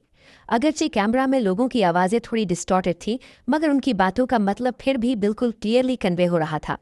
युआन शुआंग ने मेरी पीठ पीछे किसी और से एंगेजमेंट कर ली थी और यहाँ तक कि लव के नाम पर मुझे अपने पास एक लवर के तौर पर रखने का प्लान बनाया था। रेस्टरूम के बाहर जांग वुबाई का मुझसे कन्फ्रंट करने का एक और सर्विलेंस वीडियो था। वीडियो में तुम क्लियरली सुन सकते हो जब मैंने कहा कि मैं और युआन शुआंग 5 साल से डेटिंग कर रहे थे। तो अगर हम बात करें कि थर्ड व्हील कौन था, तो वो जांग वुबाई ही था। वो हेल्पलेसली गुस्सा होने के अलावा इस बात को रिफ्यूट नहीं कर सका। अगर मैं वाकई थर्ड व्हील होता तो जांग वुबाई की पर्सनालिटी जैसी है वो उसे उसी वक्त रिफ्यूट कर देता। प्लस जो बातें उसने बाद में आकर कहीं ऑफिशियल बॉयफ्रेंड के सामने शो ऑफ करते हुए, तुम उसे कैसे भी देखो वो ऐसी बात नहीं लगती जो रॉन्ग्ड पार्टी कहेगी। इसके बजाय ये उस लॉजिक की तरह है कि जिससे लव नहीं किया जाता वही थर्ड व्हील होता है। रियलिटी में वो खुद जानता था कि वही इंट्रूड करने वाला था, इसीलिए उसने ऐसी बातें कही। टेबल्स फौरन पलट गईं। नेटिजन्स ने पहले जितना बुरा मुझे कर्ज किया था, अब बैकलैश भी उतना ही स्ट्रांग था। युआन शुआंग और जांग वुबाई को भी उतनी ही बुरी तरह कर्ज किया जा रहा था। जब सेल्फ प्रोक्लेम्ड जस्टिस के मुहाफिज युआन शुआंग और जांग वुबाई के वेबो पर टूट पड़े उन्हें वाइडली कर्ज करने के लिए, मैंने सीधा उन नेटिजन्स पर लॉ सूट फाइल कर दिया जिन्होंने मुझे कमेंट्स में मुझे कर्ज किया था और बहुत से लाइक्स लिए थे। उनके साथ उन पर भी जिन्होंने मुझे स्लैंडर करने का मौका ढूंढा था, और साथ ही जांग वुबाई और युआन शुआंग के फ्रेंड्स ग्रुप पर भी। उन सब को सू कर दिया गया। मैंने खुद फॉलोअप नहीं किया कि आगे क्या हुआ, मगर शिंगजी के लीगल डिपार्टमेंट को इसे हैंडल करने की फुल अथॉरिटी दे दी। जब मैंने दोबारा अपने सोशल मीडिया अकाउंट पर लॉगिन किया तो कमेंट सेक्शन आखिरकार काफ़ी क्लीन था। ओकेजनली जो चंद क्लाउन सामने आते उन्हें फ़ौरन म्यूट कर दिया जाता। म्यूट पीरियड खत्म होने का इंतजार करने के बाद जैसे ही वो अपनी वाइल्ड टॉक जारी रखने वाले होते, उन्हें अपने इनबॉक्स में कोर्ट समन्स मिल जाता। इस बार वो आखिरकार पूरी तरह बिहेव करने लगे। जहां तक वेल इंटेंशनड और कंफर्टिंग कमेंट्स की बात थी, मैंने एक अलग वेबो पोस्ट डाला। आसमान का जाल वसी है, अगरचे इसका मैश बड़ा है, कुछ भी इससे बच नहीं सकता। सिर्फ गिल्टी कॉन्शियंस वाले ही र्यूमर से डरते हैं। जहां तक मेरी बात है, मैं सिर्फ अपने लेजिटिमेट राइट्स को प्रोटेक्ट करने के लिए लॉ का इस्तेमाल करता हूँ। जांग वुबाई को पूरी तरह अबैंडन कर दिया गया था। मैंने बाद में होने वाले वाकयात पर ज्यादा ध्यान नहीं दिया। मुझे यकीन है कि शिंगजी के लीगल डिपार्टमेंट की कैपेबिलिटीज के साथ वो उन्हें ज़रूर मुनासिब प्राइस पे करने पर मजबूर कर देंगे। बस जब मैंने सुना कि जिस दिन जांग वुबाई को कोर्ट ले जाया गया उसे डिफेंड करने के लिए एक भी लॉयर नहीं मिला, तो मुझे थोड़ा इमोशनल फील हुआ। एक्चुअली अगर जांग वुबाई मेरे सामने डेथ सीक ना करता तो वो युआन शुआंग के साथ एक सुपरफिशियल पीस बरकरार रख सकता था, एक टिपिकल वेल्दी कपल की तरह जो अरेंज मैरिज में होते हैं। मगर उसे नहीं पता था कि कब रुकना है।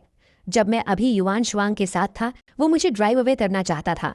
मैं पहले ही जा चुका था, फिर भी उसने अपनी सारी ग्रीवेंसेस मेरे सर थोंप दी, मुझे अपने पैरों तले स्टॉम्प करने पर जिद की, और आखिर में उसे ये आउटकम मिला जिसमें युआन शुआंग के फ्रेंड्स ग्रुप भी शामिल था, जिसकी लीड लियू चियन चियन कर रही थी, जो हमेशा पावरफुल की चापलूसी करते और वीक को ट्रैम्पलिंग करते थे, ये मानते हुए कि बैकग्राउंड ही सब कुछ डिटरमिन करता है।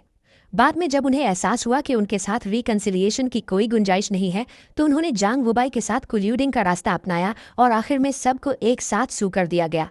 क्या ये वाकई ज़रूरी था?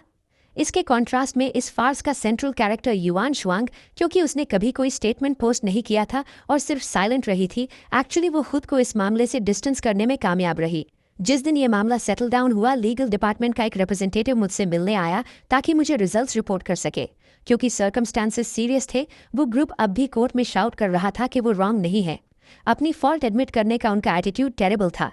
प्लस मैंने रिकंसाइल करने से मना कर दिया। एंड में उन सबको 2 साल प्रिजन की सज़ा सुना दी गई। बाद में नेटिजन्स सब मजाक उड़ाने लगे कि अमीर बच्चों के एक ग्रुप को रोते हुए जेल जाते देखना सच में एक रेयर साइट थी, शायद ऐसी जो आप जिंदगी में सिर्फ एक बार ही देखते हैं। उनका फाइनल वर्डिक्ट जानने के बाद मुझे इस बात की कोई परवाह नहीं थी कि बाद में क्या हुआ। बस मैंने कभी ये एक्सपेक्ट नहीं किया था कि ये वान शुआंग मुझे फिर से ढूंढते हुए आएगी। उस वक्त मैं सॉन्ग रुआन रुआन के साथ डिस्कस कर रहा था कि काम के बाद कहाँ खाना खाना है, जब रिसेप्शनिस्ट का इंटरनल फ़ोन बजा। प्रेसिडेंट गू एक मिसी ऐप से मिलना चाहती हैं। जब मैंने ये सुना मैं एक पल के लिए हैरान रह गया।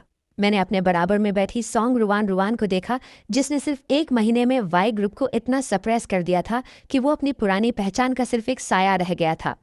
मैंने एक पल के लिए सोचा, फिर भी मान गया। मैं काफ़ी क्यूरियस भी था। ऐसी सिचुएशन में जहाँ दोनों तरफ से दिखावा पूरी तरह खत्म हो चुका था, वो मुझसे क्या चाहती होगी। मैंने सोचा ये वान शुआंग आजकल ठीक नहीं होगी, लेकिन जिस पल मैंने उसे असलियत में देखा मैं फिर से एक पल के लिए दंग रह गया। सिर्फ कुछ महीनों से उसे न देखने के बाद मैं तकरीबन पहचान ही नहीं पाया कि मेरे डेस्क के सामने खड़ी वो बोन थिन औरत जो हैगर्ड चेहरे के साथ कम से कम 10 साल बड़ी लग रही थी, वही ब्यूटीफुल और चार्मिंग यी वान शुआंग थी जो कुछ वक्त पहले तक थी। लेकिन मैंने सिर्फ एक लम्हे के लिए सरप्राइज्ड हुआ और जल्दी ही वापस अपने उस पुराने रूखेपन पर आ गया जो लोगों को खुद से 1000 मील दूर रखता है।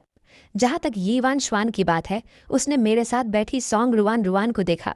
शायद उसने एक्सपेक्ट नहीं किया था कि वो भी यहाँ होगी।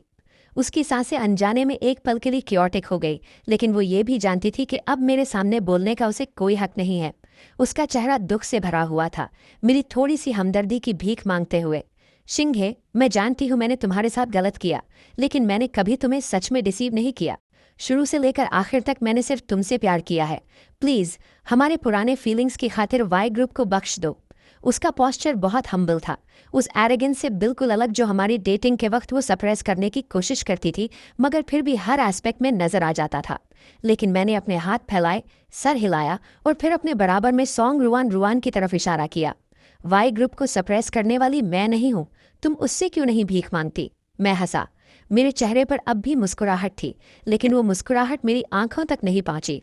इसके अलावा यी वान शुआंग, हमारी पुरानी फीलिंग्स क्या वो तुमने बहुत पहले ही पूरी तरह एग्जॉस्ट नहीं कर दी थी, जब तुमने मेरी पीठ पीछे किसी और से एंगेजमेंट कर ली और मुझे सिर्फ एक साइड लवर की तरह रखने का प्लान बनाया, जब तुमने अपने दोस्तों के ग्रुप के साथ फॉरेन लैंग्वेज का इस्तेमाल किया ताकि खुलकर मेरा मजाक उड़ा सको और मुझे बी लिटिल कर सको बिना उन्हें रोकने का सोचे, जब जियांग वू बाय और तुम्हारे दोस्तों ने मेरे बारे में झूठी कहानियां बनाई, तुमने इतने सुकून से बिहेव किया जैसे कुछ हुआ ही ना हो, और अब तुम मेरे पास भागी चली आई हो पुरानी फीलिंग्स की बात करने।